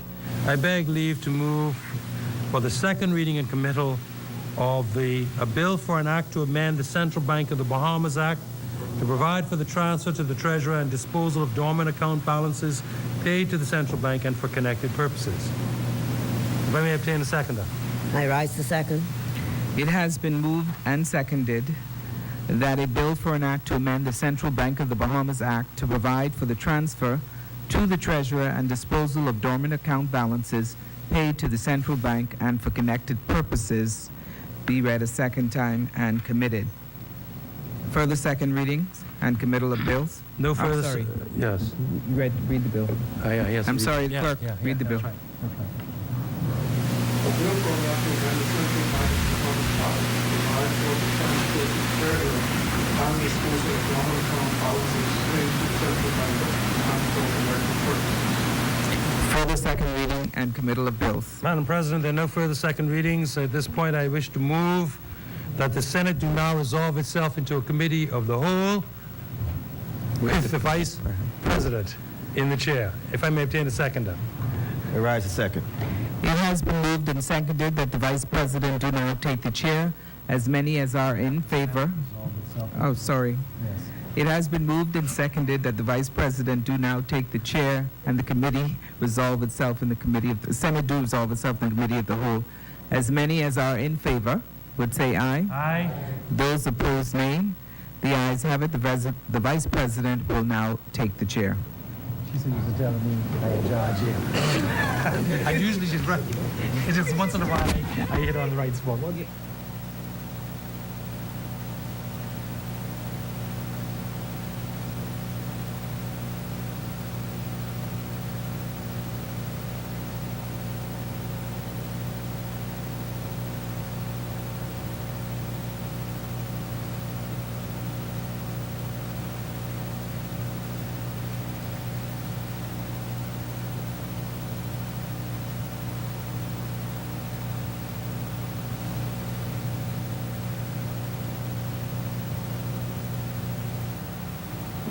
Madam Chairman, I beg leave to the Senate to move that the Senate do agree the long title of the bill. Second.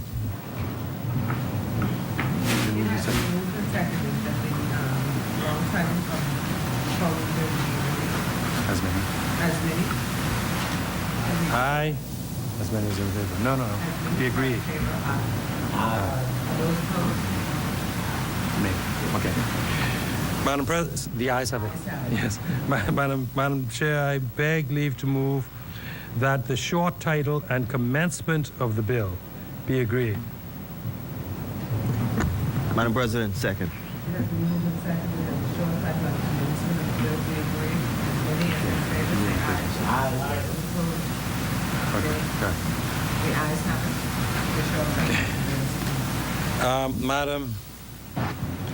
Madam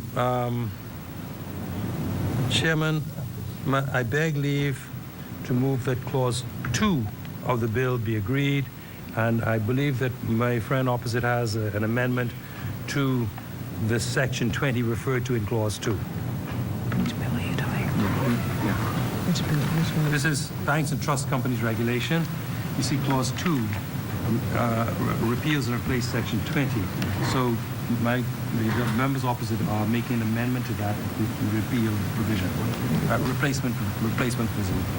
The chair recognizes. She has to say, I've moved the clause. I moved the clause and it was seconded, so you have to say it's been moved. It's been moved and seconded that an amendment be made to close. No.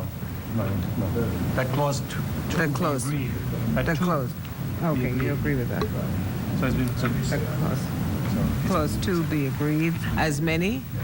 Right.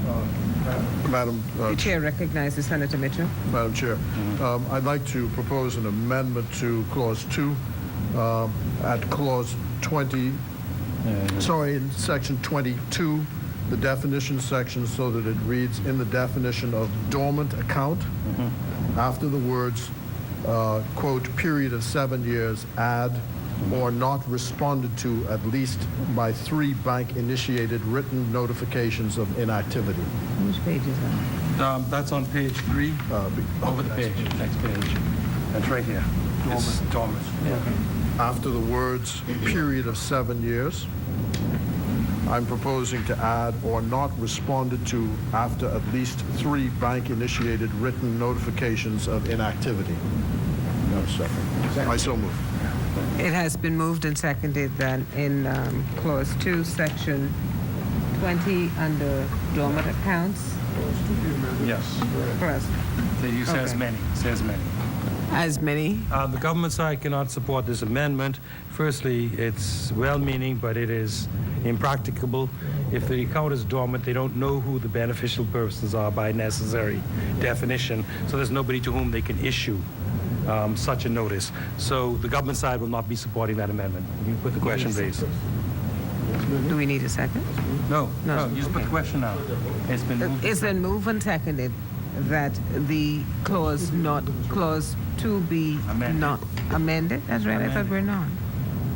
That clause 2 be amended as read. That clause 2 be amended as read.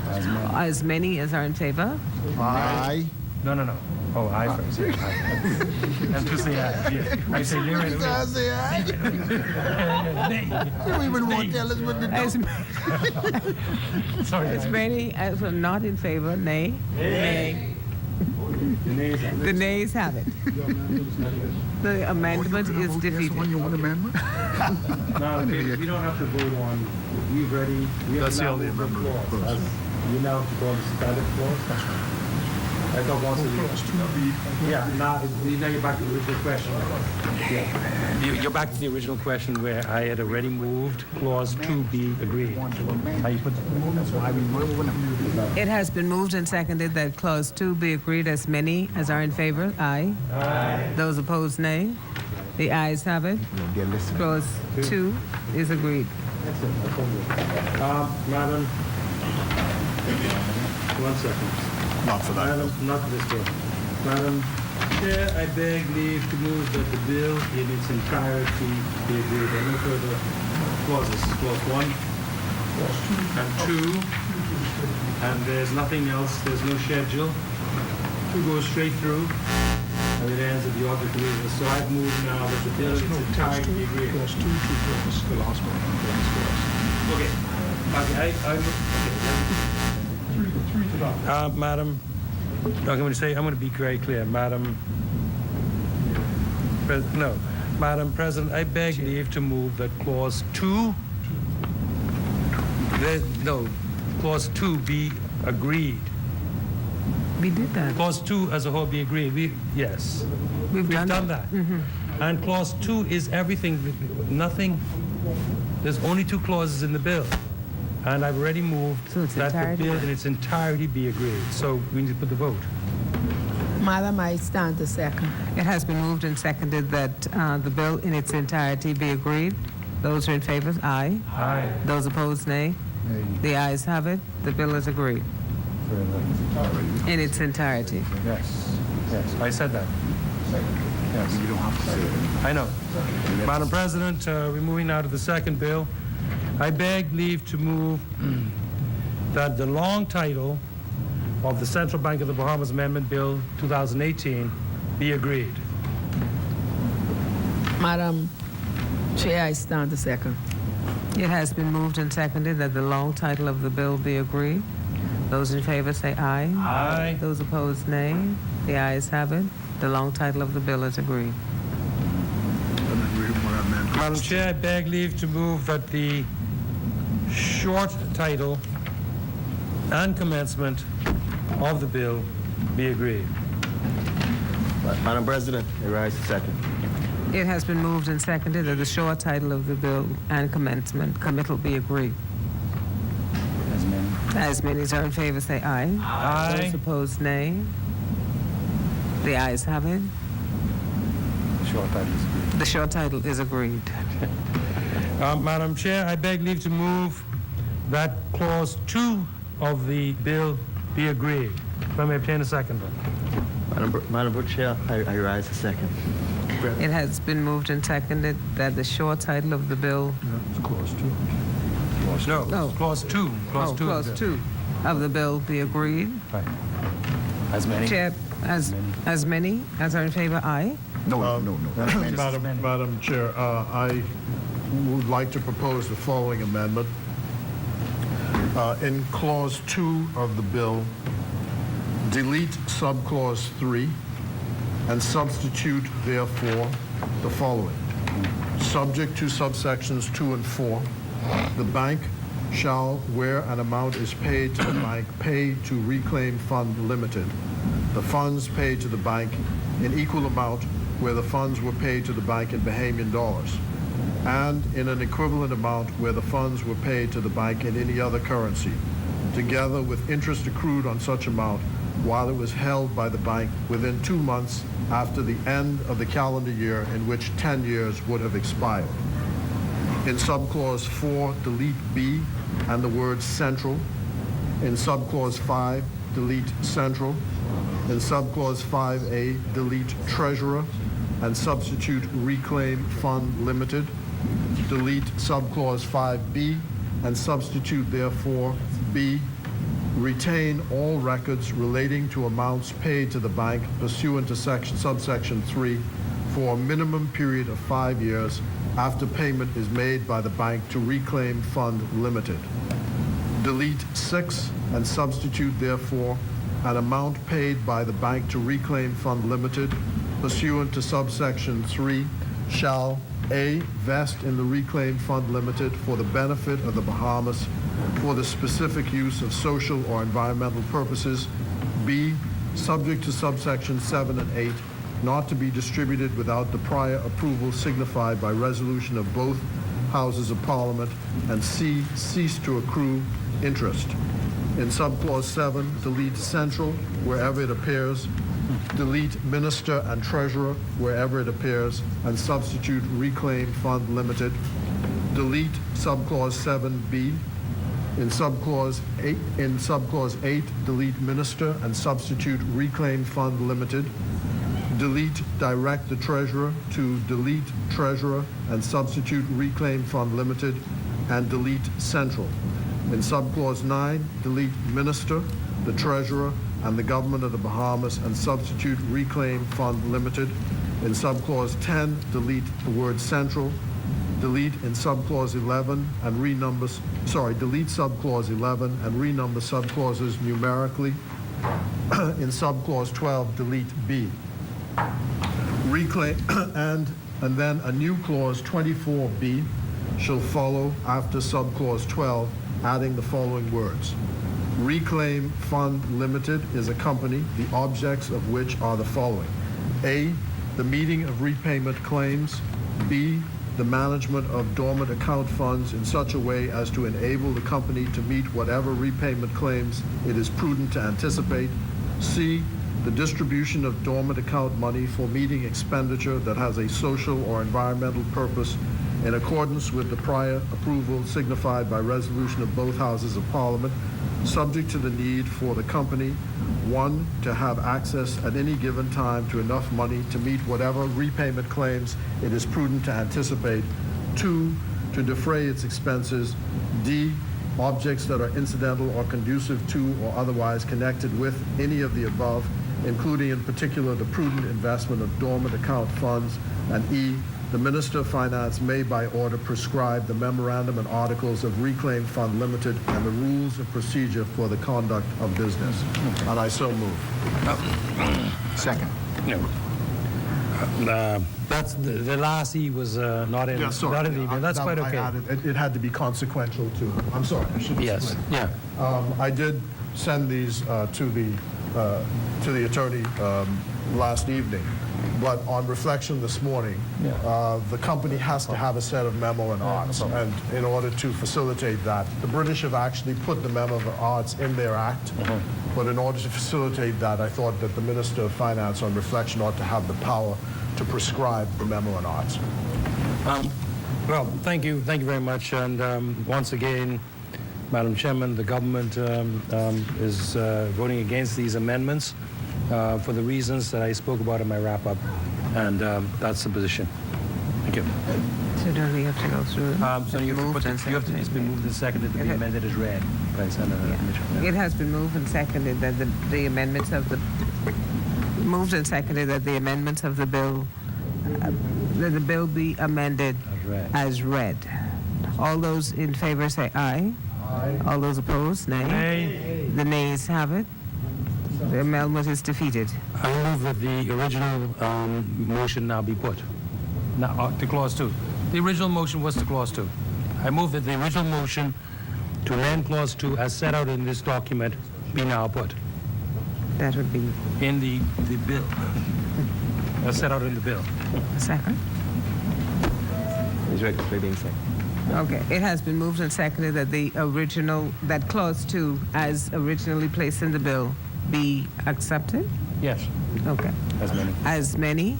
As in favor. As many as are in favor, say aye. Those opposed, the ayes have it. The second section, clause 2, is agreed. Madam Chair, there being no other clauses in this bill, I now move that the bill in its entirety be agreed. If I may obtain a seconder. It has been moved and seconded that the bill in its entirety be agreed. All those in favor say aye. Aye. Those opposed? The ayes have it. The bill has been agreed in its entirety. Madam President, I do now move that the Speaker do now resume the chair. The President do now resume the chair. Lord, well, only a couple of times here, 3 times down there. Sometimes it pops in. Somebody's calling. It has been moved and seconded that the Speaker now resume the President. See? The President now resume the chair. As many? As many as are in favor, aye. Those opposed, nay. The ayes have it. The President shall take the chair.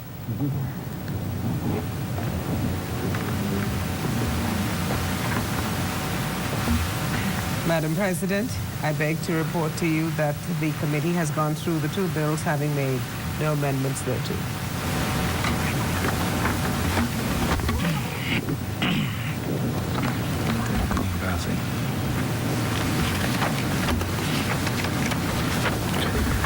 Honorable Senators, the Vice Chairman and Vice President and Chairman of the Committee of the Whole of the Senate has reported that the committee has gone through the 2 bills, having made no amendments thereto.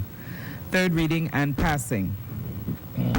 Madam President, I beg leave to move for the 3rd reading and passage of a bill for an act to amend the Banks and Trust Companies Regulation Act to provide for the administration and regulation of dormant account balances held by banks.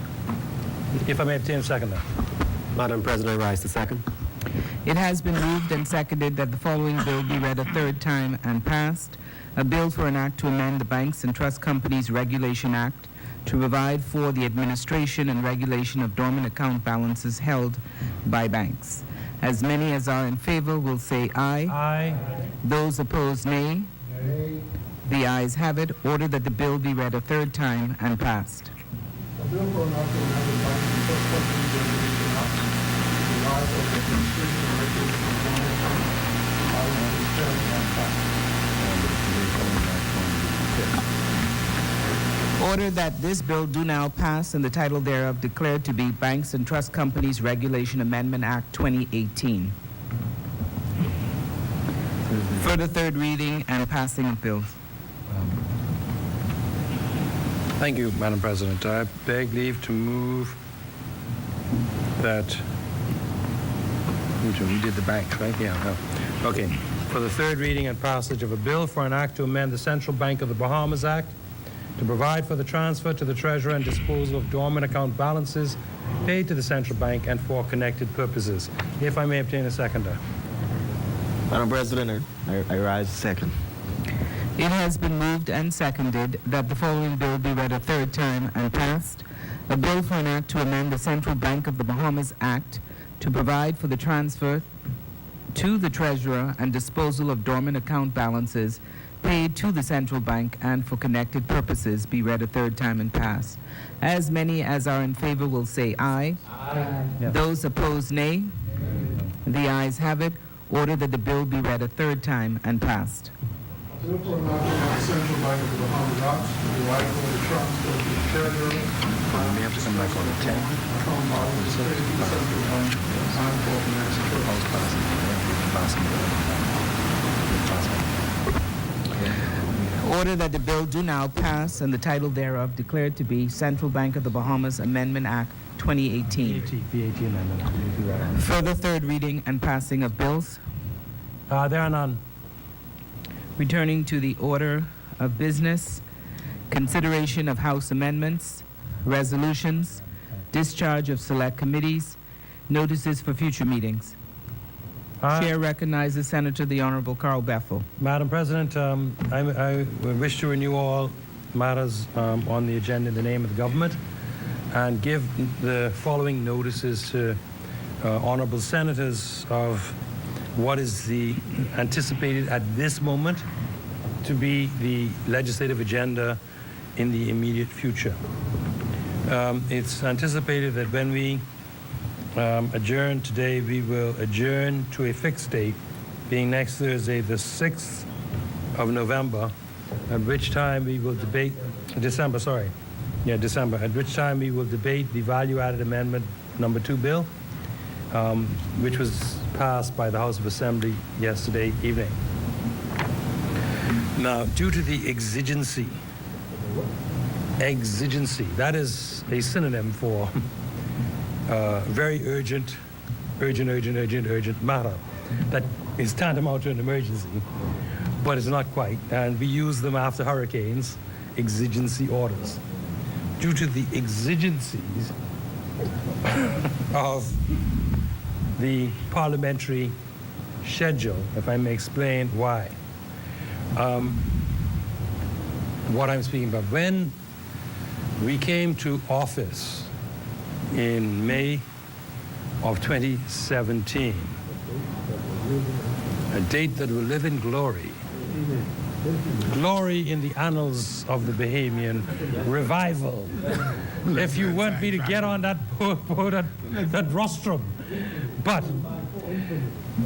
at the time we came in, immediately before we had ascended to office, yes, by the help of God and the Bahamian people who were long suffering and decided they were going to shake the shackle of the PLP off of their backs,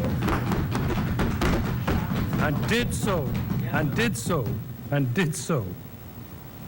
in world record fashion until Mia Motley, who did us far better. Yeah, clean sweep there. We were almost clean sweep, but such is it. And we are very grateful to the Bahamian people for their trust in us. But prior to that period, no, I'm reciting facts now. No more, you just put me on the rostrum. You put me on the rostrum, and now I have to come back to the reality of where we are today. And where we are today is what we met when we came in on the 10th of May 2017. And before the 10th of May 2017, a European mission had come to the Bahamas and spoke to the former cabinet in session to let them know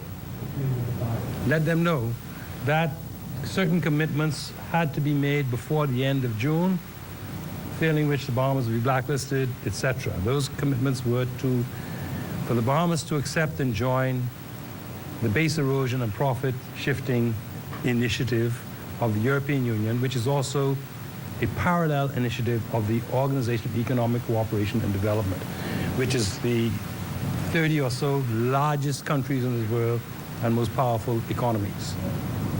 I know that we tend to see the European Union states as being the point of the spear, but they are just that.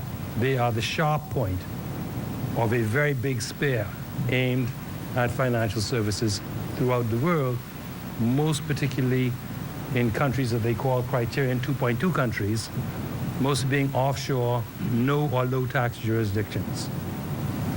No income tax, in other words, no corporate taxes.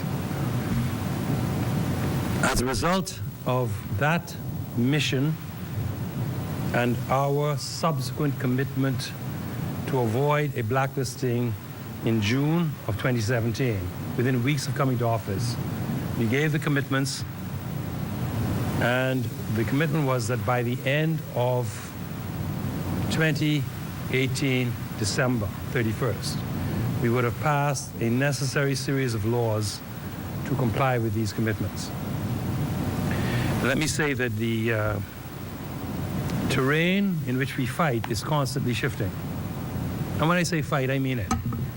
Because we are in a struggle to preserve a vital and important sector of our economy. We're in a fight to preserve hundreds, if not thousands, of impactful, significant, high-paying, high-skilled jobs, thousands of jobs. Yes, I was speaking of the highest, but also, if you look at the numbers, it's thousands of middle-class jobs in a vitally important sector of a diversified and modern Bahamian economy. And there are some who, by their attitudes, which speak louder than their words, it seems, would have us driven back into the Stone Age. And they're happy. They'd be happy to see Bahamians in boats. They'd be happy. Well, we have to fight against that, but we have to do the best we could do. Shame on you, Fred. We have to do the best we could do, knowing that the rich, the powerful, the most important 20, 30, 40 countries in this world have formed a view, and we have to fight it. But we have to do what we have to do to survive. One of the very first speeches that I gave to the financial services sector, I told them, before you can compete, you must first survive. The landscape is changing. We have to change with it. We have to adapt in order to survive. That's what Bahamians did. That's why Bahamians on these barren islands were able to establish and set and create for their country and their people one of the highest standards of living in the Western Hemisphere and the world. Because we use what God gave us between our ears, our brains. We survived using our brains, and we will survive going forward. Now, the landscape changes. We thought we had until the 31st of December. But one of the things we learned is stay in constant contact with the public service. You know, Paul Adley famously spoke about this scenario. He said he'd go to America every year to meet all the secretaries of the relevant American ministries that deal with the Bahamas and the Caribbean. He'd go see Secretary of State, and Secretary of State would look at him, hear his complaints, his problems, nod his head sympathetically, shaking his hand and patting him on his back. Don't worry, Mr. Adley, everything will be okay. And while that was going on, someone was on the 6th floor writing the death sentence for the Bahamas, or putting together some report that criticized us and caused us to have problems. The 6th floor boys. I thought it was the 5th floor. I remember Paul had to say the 5th floor, but I was reliably informed it's the 6th floor. 6th floor.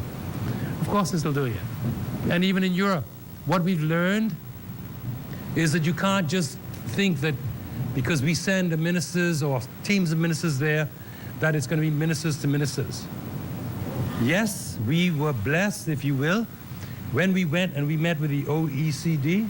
We went to meet with the Europeans on the OECD initiative, and the Deputy Secretary General, probably the next president or chairman, Secretary General of the OECD, a gentleman named Ludger Schuckneck, who's the second Deputy Secretary General, but he is the prospect to be the next head of the OECD. He graced us with his presence, unannounced, and came and met with us. We had an agreement to meet with the Minister of Finance. He is a very nice guy. He's a very nice gentleman. We had an agreement to meet with the Minister of Finance of the European Council of Ministers, but unfortunately, at the time and date we were supposed to meet, the whole crisis with the Italian budget exploded in his face. So the point is that, but it isn't usual that ministers going over are accorded that kind of respect that was being accorded to the Bahamas at this point. And so what happens, though, is you have to keep in touch with the bureaucratic end of it, because they're the ones. And our close and daily contact now through council, in the Ministry of Finance, or in my office, it's daily contact now. And in the Ministry of Financial Services as well. Revealed that the Code of Conduct Group, which is the bureaucrats who analyze the laws and analyze our proposals, are preparing their final report for the European Council of Ministers and the OECD ultimately on the 11th of December. We thought we had until the end of December. In practical terms, we don't. We have to deal with it before the 11th. So it is presumed that the House of Assembly will meet next Wednesday to finalize and pass this compendium of bills for the BEPS.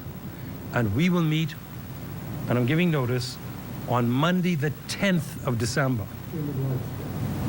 Beautiful day, and we will assert our human rights, and we will pass these bills too. The first reading will be on the 6th, and the full debate will be on Monday. And we'll go all day and all night, but we must end before 12. We must end before 12 midnight. So however long the debate goes on, okay? Those are my notice of future meetings. And after that, I hope that I'll be able to wish everybody a Merry Christmas. Thank you.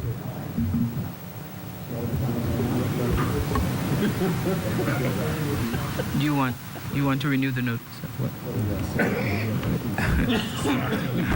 Chair recognizes Senator the Honorable Frederick Mitchell. Yeah, thank you, Madam President. I'd like to renew all the notices standing in our name, in the name of the opposition, that is. Thank you. Orders for the clerk. I order the clerk to take the bills passed today to the Speaker and acquaint him that the Senate has consented to the same without amendments. Adjournment. Madam President, I rise to move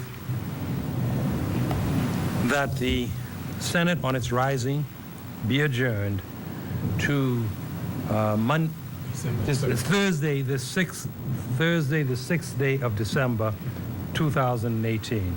If I may obtain a second. At 10 a.m. Madam President, I rise to second. It has been moved and seconded that the Senate on its rising do adjourn to Thursday, December 6th at 10 a.m. All those in favor would say aye. Aye. Those opposed, nay. The ayes have it. The Senate... Madam President, I now move that the Senate be now adjourned. Senate stands adjourned. Second adjourned.